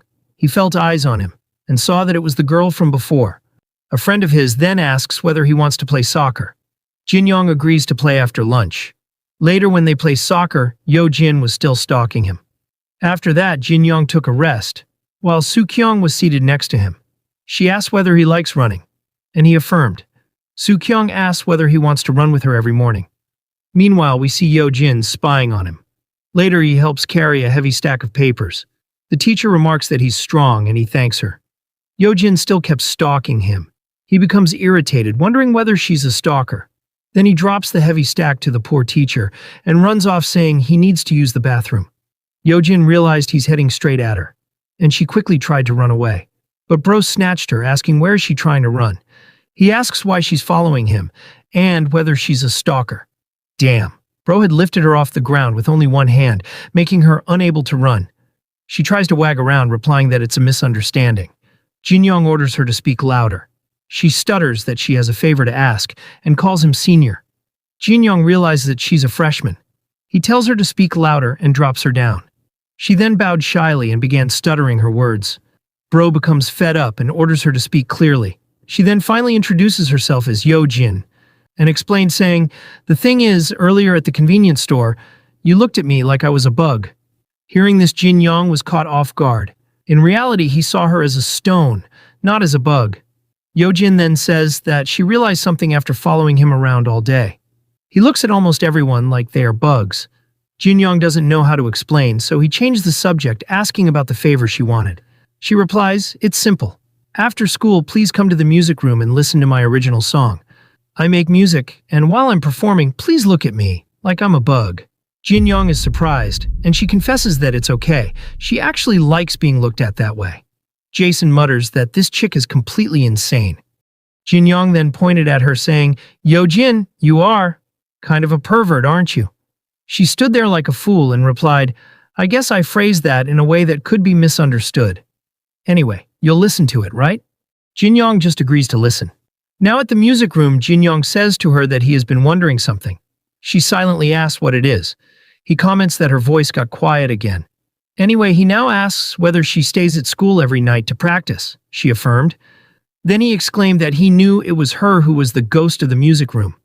Yo Jin doesn't understand that, and he explains that she's one of the school's ghost stories. Anyway, now he glares at her, asking whether she wanted him to look at her like this. However, she tells him to relax his face. Meanwhile, Jason says, "It looks like she's picked up on your looking at people like they are stone, stare. But why would she want someone watching her perform while looking at her like that?" Jin Young just mutters, "Who knows, not my problem." Jason comments that he's cold as ever. Jin Young then tells her to play already, as he's busy. Yo Jin then positioned her fingers, and with a deep breath, she played the piano. She was confident about her performance, and once it ended, Jin Young kept a weird gaze and applauded, stating that it was incredible. She tells him to fix his expression. Anyway, she now apologizes, saying she was so nervous. Jin Young replies that it's common. Then she suddenly says, "Has it really been 7 years since I last played my music for someone? It's been a long time. Because of personal reasons, I have always played alone. I didn't want anyone to hear my music. So that's why I was always playing the piano alone every night. I'm afraid of people looking at me with expectations. That's why I asked you to be my audience, because your gaze is different. Anyway, I'm sorry for asking so suddenly, but still, I hope you enjoyed listening to it." Jin Young stayed silent for a moment and replied that he cannot hear a single word she's saying. She apologizes again. Jin Young now says, I don't really know what kind of gaze you are looking for, but just play without being so nervous. It's okay even if you make mistakes." This surprised her. She remembered her parents having high expectations of her to win the first place. They had told her to not let them down. But Jin Yong is different. She now began playing the piano while singing her original song. She was confident and loudly sang to her heart's content, as Jin Yong was her audience. Meanwhile, in corridor, Soo Kyung heard the performance and commented that it's coming from the music room. Holding a sketchbook, Sunwoo felt familiar of this piano style. She exclaimed that it's the ghost of the music room, and it appears she's not just good at piano, she's an amazing singer too. Soo Kyung then asks about the sketchbook she's been carrying all day. Sunwoo gives it to her, saying it's a drawing she's been working on. Soo Kyung, in confusion, asks, "Who's this old guy?" Sunwoo laughs that Jin Yong asked her to draw that. Meanwhile, at the music room, Yeojin finally ended the performance. She turned to him, and with a shy anime girl pose, reveals that it was her original song, and asks how it was, and whether it was weird. Jin Yong is speechless. He exclaimed, saying, "You are seriously talented. Your singing, your piano skills. It was all amazing. And you're saying that's an original song? I don't know much about music, but you could debut right now. You're amazing, Yeojin." This surprised her. She then looked down, saying, "That's so strange. Normally I can't play at all when someone's watching me. Because of it, I can't even make eye contact, let alone perform in front of people. So why am I okay with your gaze? But thanks to you, I was able to play for someone for the first time in 7 years." She then slowly stood up and called his name. She sincerely thanks him for being her audience, and that she's really happy. This made Jin Yong seem guilty. Jason comments that Yeojin couldn't speak loud earlier, but now she can say thank you just fine. He then asks why Jin Yong is making that strange guilty expression. Jin Yong replied that it's because Yeojin said she was happy because of him. Jason stayed silent, probably because Jin Yong sees Yeojin as a stone, so this makes Jin Yong feel guilty. Anyway, later outside the school, Jin Yong finally prepared to leave. He asks whether she's staying to practice again, and she affirmed. He bids her good luck and walked off saying, "Just don't stay too late, or you'll end up creating even more ghost stories." Just then he stopped as a familiar voice called out to him. It was Sunwoo. He stammers, asking what she's doing here. She replies that she had something to ask him about the drawing of the macho guy she promised. She asks whether he wants to talk about it when they walk home. Meanwhile, Yeojin observed this interaction. She feels something as she inwardly says, "I see." Jin Yong's gaze, the one he uses to look at almost everyone, including me, like they are bugs. That gaze of his, it looks different when he's looking at Sunwoo. Yeojin then turned around saying, "Well, that's fine, because that's not the kind of gaze I want anyway. See you again." The scene now shifted. Jin Yong's daily routines these days have grown. In the morning, he goes jogging with Soo Kyung. Running about 3 kilometers feels refreshing and great. If he has free time after school, he also listens to Yeojin play her music. She's quite skilled, so it's actually pretty therapeutic. However, walking home with Sunwoo feels different. Though this is time spent entirely between just the two of them, a bit of a problem has developed recently. To be exact, things have become strangely awkward between Sunwoo and him. Currently, they have been walking together for 10 minutes now. But neither of us has said a single word. He's not entirely sure when it started, but if he recall correctly, it was probably around the time it rained the other day. He wonders why did things suddenly turn out like this? Is there any way to overcome it? Later, the scene shifted to the teacher's room.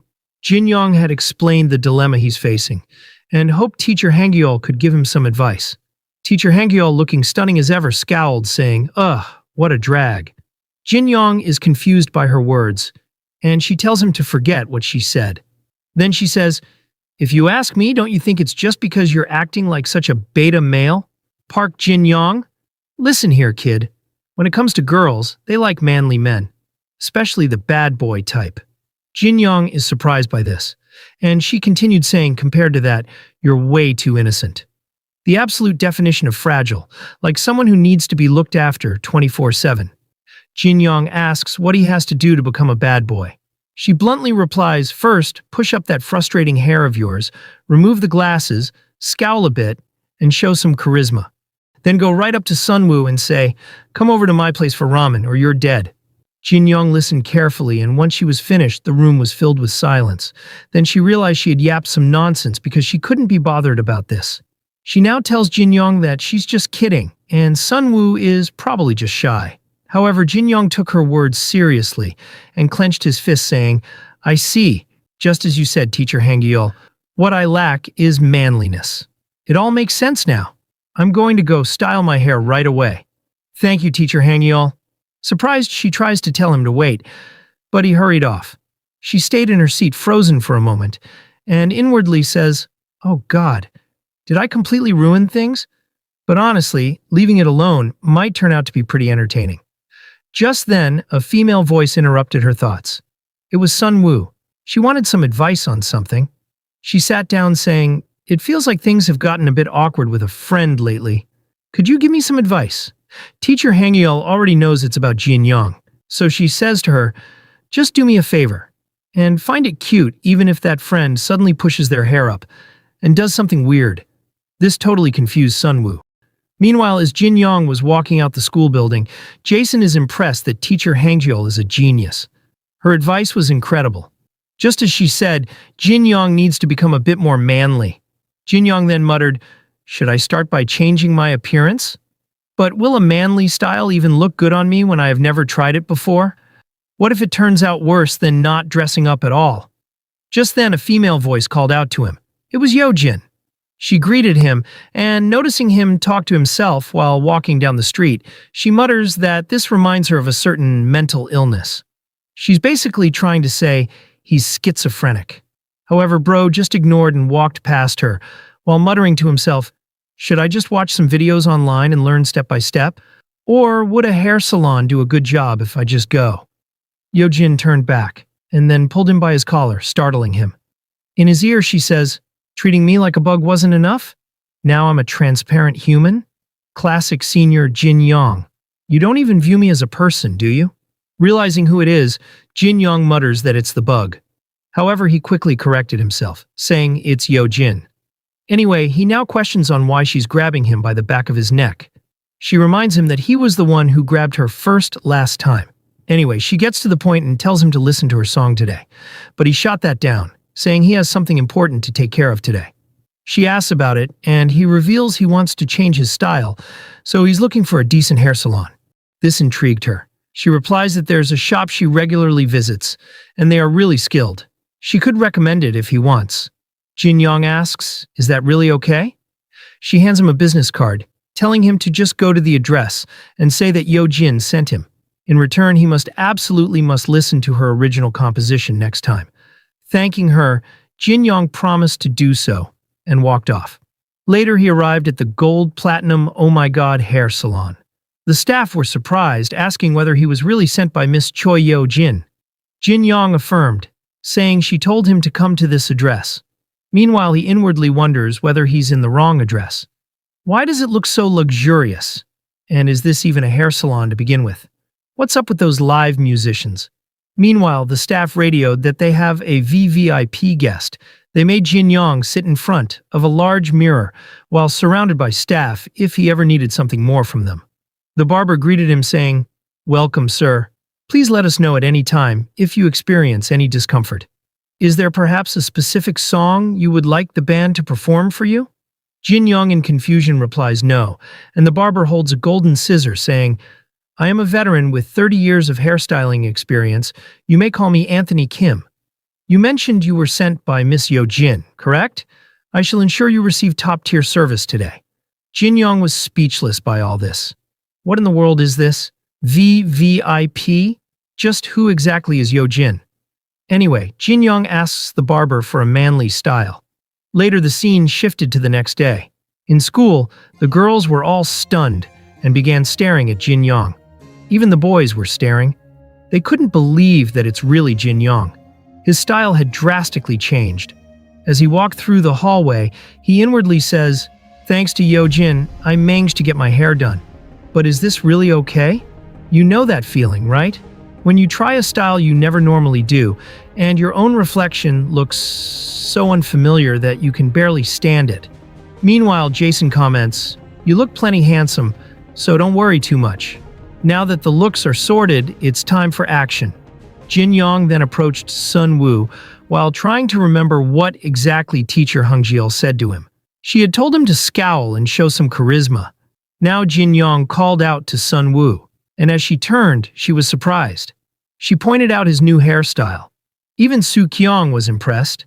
Sun Woo stayed stunned as he, with a scowl, says, "Listen, Sun Woo, let's go to my house." Sun Woo was speechless. Jin Yong just blurts out that they could have ramen while she's there. Totally caught off guard, she stutters, asking why she should come to his house. He just had a bad boy expression while he inwardly panics, finally realizing why would Sun Woo even want to come to his house.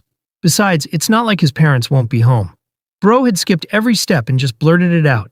He now desperately tries to think of an excuse. Right then someone approached them saying, well, I was wondering what all the commotion was about. Turns out Park Jin Yong is the reason the hallway is so noisy. Jin Yong in confusion muttered Gyumin's name. Gyumin scowled, saying, "Everyone's making such a fuss just because you fixed your hair a little. You're distracting me, so get out of the hallway." Jin Yong asked what he's distracting him from. Gyumin grit his teeth, saying, "Studying for exams, obviously." "You didn't even realize that? Have you given up on life? Honestly, none of you are normal." As Gyumin walked away, Jin Yong realized that he could use that as the excuse. He quickly says to Sun Woo to come to his place to study for the exams, and that he can help her with any subjects she's struggling. Sun Woo processed his words, and then asked Su Kyung to join them too. But Su Kyung shot that down, saying she has to go to work. Jin Yong took this opportunity and walked off, reminding Sun Woo that he'll wait for her after school. Sun Woo agreed to it. Meanwhile, as Jin Yong was walking away, he's surprised that he sounded manly just now. Still, he feels like his heart is going to explode. He couldn't believe that Sun Woo is coming to his house. After school ended, they both walked together awkwardly. Once they reached his house, he pointed her towards the entrance. After getting inside the elevator, both of them looked away awkwardly. Finally, when they reached the 13th floor, Jin Yong opened the door to his unit, allowing Sun Woo in. He lets his parents know that he's home. His mother cheerfully greeted him and was about to say dinner was ready, but she froze in shock upon seeing Sun Woo. Jin Yong introduced Sun Woo as a school friend.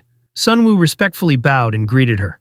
Frozen in shock, his mother mutters, "Oh my goodness. Good heavens, I can't believe this." Then she shouted at her honey to come here right now. Her husband quickly came, asking why she's yelling. His wife explained that Jin Yong actually brought a friend home. And more importantly, it's a girl. Sun Woo chuckled and greeted him, saying, "Hello, sir. My name is Jung Sun Woo." The man's eyes widened for a second, and then he simply says, "All right, have fun, you two." As he walked away, his wife nagged him, saying, "Honey, is that seriously your reaction? Jin Yong brought a girl home. Stop making such a fuss and go cut up some fruit for them." Jin Yong's mother warmly turned towards Sun Woo, saying, "Nice to meet you, Sun Woo. Make yourself at home. I won't bother you." Then she quickly turned to her husband and says, "I'm telling you, honey, there was a reason he suddenly went to the hair salon yesterday.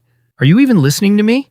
Jin Yong then asked Sun Woo whether they should go study now, and she agreed. Once in the room, they began studying, seated opposite to each other. Folks, Sun Woo seems suspicious. Why is she secretly using her sketchbook? Is she drawing or something? Anyway, Jin Yong now stared at her. He inwardly remarks that her hair looks good tied up too. It's the first time he's seeing her with a different hairstyle. However, he finally noticed something strange. Is she actually studying or what? What is she doing behind that book? Right then, his mother knocked on his door, asking whether he's busy. Jin Yong replies no, so she opened the door saying, "I'm taking some side dishes over to your grandparents' house, but there's a lot to carry. Could you help me take them downstairs?" Jin Yong agreed, and Sun Woo also wanted to help. Later, as they carried the items and placed it inside the car trunk, Jin Yong comments that there's a lot of side dishes. His father states that she cooks way too much. Jin Yong's mother thanks Sun Woo for helping. Sun Woo respectfully shrugged it off, saying, "Not at all. I'd love to try your cooking sometime, ma'am." Hearing this, the mother says, "Oh my goodness, how can such a pretty and polite girl exist? You should come visit us more often." Sun Woo replies that she will. Jin Yong's father asks his wife whether she really needs to come too. He can go alone because he only needs to drop off the food. However, his wife playfully hits him, saying, "How can someone be this oblivious? Just be quiet and drive, mister." Folks, this married couple behaves exactly like Jin Yong and Sun Woo. Anyway, now his mother informed Jin Yong that they will be gone for about 2 hours. She again emphasized that it will be 2 hours. It appears she's clearly signaling him to make a move on Sunwoo. Anyway, as they drove off, Sunwoo stood there, thinking about the 2-hour wait. Jin-young then asks whether they should head back inside, and she snapped out her thoughts, agreeing to it. Now as they enter the apartment complex, the reality of the situation finally began hitting him. From now on, Sunwoo will be completely alone in his house with him. He begins to sweat, realizing this is seriously kind of dangerous. Meanwhile, Sunwoo mutters that it's dangerous because the elevator is out of order. Sunwoo has anemia, and now they have no choice but to take the stairs. Jin-young asks whether she'll be okay, since they live on the 13th floor. Sunwoo remembered that Jin-young liked if his partner was someone healthy. Therefore, she now says to Jin-young that she has been taking her iron supplements regularly lately, and if she collapses, he can just carry her. Jin-young agreed and decided to stay behind her just in case she falls. Now, as they walk up the stairs, she's already panting for air. Meanwhile, Jason explained what is anemia. It is a condition where the body does not have enough hemoglobin or red blood cells to carry oxygen. Climbing stairs is especially difficult for people with anemia. If they ignore the shortness of breath and keep going, there may be a risk of falling due to dizziness. Now Jin-young panicked upon seeing Sunwoo about to hit the ground. He instinctively moved to catch her, because if he doesn't catch her now, she'll get seriously hurt. Jin-young then managed to prevent her fall, but instead of catching her, he was hugging her. Seeing the situation unfold, Jason remarks that Jin-young is following teacher Hangyeol's advice perfectly. Catching Sunwoo like that was definitely a manly move. Now, according to Jason, the next step is to pick her up and carry her to his bedroom. Taking Jason's advice, Jin-young does exactly that, leaving Sunwoo staring at him in exhausted confusion. As he carries her upstairs in a princess carry, Jin-young can't help wondering if this is really okay. Finally, he gently places her on his bed, where she simply lies there, completely worn out. Staring at her defenseless state, Jin-young breaks into a cold sweat, realizing just how dangerous this situation is. Even though he'd decided to become more manly, this feels like it's going a little too far. Still exhausted, Sunwoo asks him to get her a glass of cold water. Snapping out of his thoughts, Jin-young quickly rushes to get some. As he hands her the glass, she thanks him. He asks if her anemia is feeling any better. With a smile, she affirmed and thanks him again. Then she giggles, saying he's surprisingly strong for carrying someone as heavy as her. Jin-young immediately brushes it off, insisting she's incredibly light. The moment they both remember the princess carry, an awkward silence fills the room. Trying to change the subject, Sunwoo asks him to hand her sketchbook from the table. Jin-young does so. As she opens it, she gives him a small disclaimer, saying she isn't sure if this is what he wanted. She hands him the sketchbook. The moment Jin-young sees the drawing, he bursts into laughter. Seeing the illustration of his imaginary friend brought to life, he admits it's seriously amazing. Sunwoo asks if this is really what he wanted. Jin-young replies that it's absolutely perfect. Curious, Sunwoo asks who this man actually is. Jin-young answers that he's someone who's personally very important to him. Sunwoo remarks that he seems to know a lot of people. Chuckling, Jin-young admits he never expected it to turn out this well, especially after she insisted she wasn't good at drawing people. Even so, he excitedly thanks her again. Sunwoo simply watches him with a gentle smile. Then she softly called his name, saying, "This might sound kind of random, but hypothetically, how do you think you'd feel if one day you suddenly couldn't see people's faces?" The question completely catches Jin-young off guard. Sunwoo continues smiling as she quietly waits for his answer. Jin-young struggles to respond. After a brief pause, he admits that he thinks it would be really sad. Hearing himself say that, he recalls his own condition. He can't see Soo-kyung's face. In fact, he can't see the faces of any other girls either. But, does that actually make him sad? And why would Sunwoo suddenly ask him something like that? Did she simply ask because she couldn't think of anything else to say? Sunwoo stands up and stretches, saying she should probably get going now that she's shown him the drawing. Jin-young asks if she's already leaving. She thanks him for inviting her over. However, Jin-young points out that he hasn't even made the ramen yet. She chuckles and tells him he can make it for her next time. Jin-young admits it's kind of disappointing that she's leaving already. Deep down, he thinks, I still haven't properly heard what she thinks about my new look. And I don't think I did anything especially manly. Is teacher Hangyeol's advice really going to end in failure? Just then, Sunwoo suddenly stops walking. Quietly, she mutters that it's probably better for her to leave early. Her mind begins replaying everything that happened today. The way he confidently invited her over for ramen. The way he caught her. The way he carried her all the way to the 13th floor in a princess carry. She suddenly pokes his chest. With a teasing smirk, she tells him that he'll keep doing dangerous things if she doesn't leave soon. Jin-young freezes. She shyly tells him to control himself. Then, quickly turning away, she says, "Changing your style all of a sudden and everything. Anyway, I'm leaving. Bye." Jin-young is left standing there in a complete fluster. Then he becomes confused, wondering if maybe she simply didn't like his new hairstyle. Meanwhile, at the elevator, Sunwoo is surprised to find that it's finally working. She sighs in relief, glad she doesn't have to walk all the way downstairs.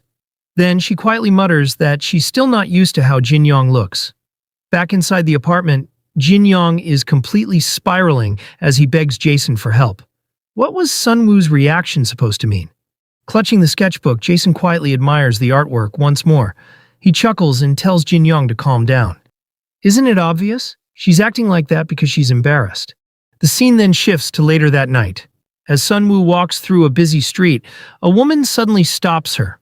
Politely, the woman asks if she knows how to get to Nemo Apartments, explaining that she's never been to this area before.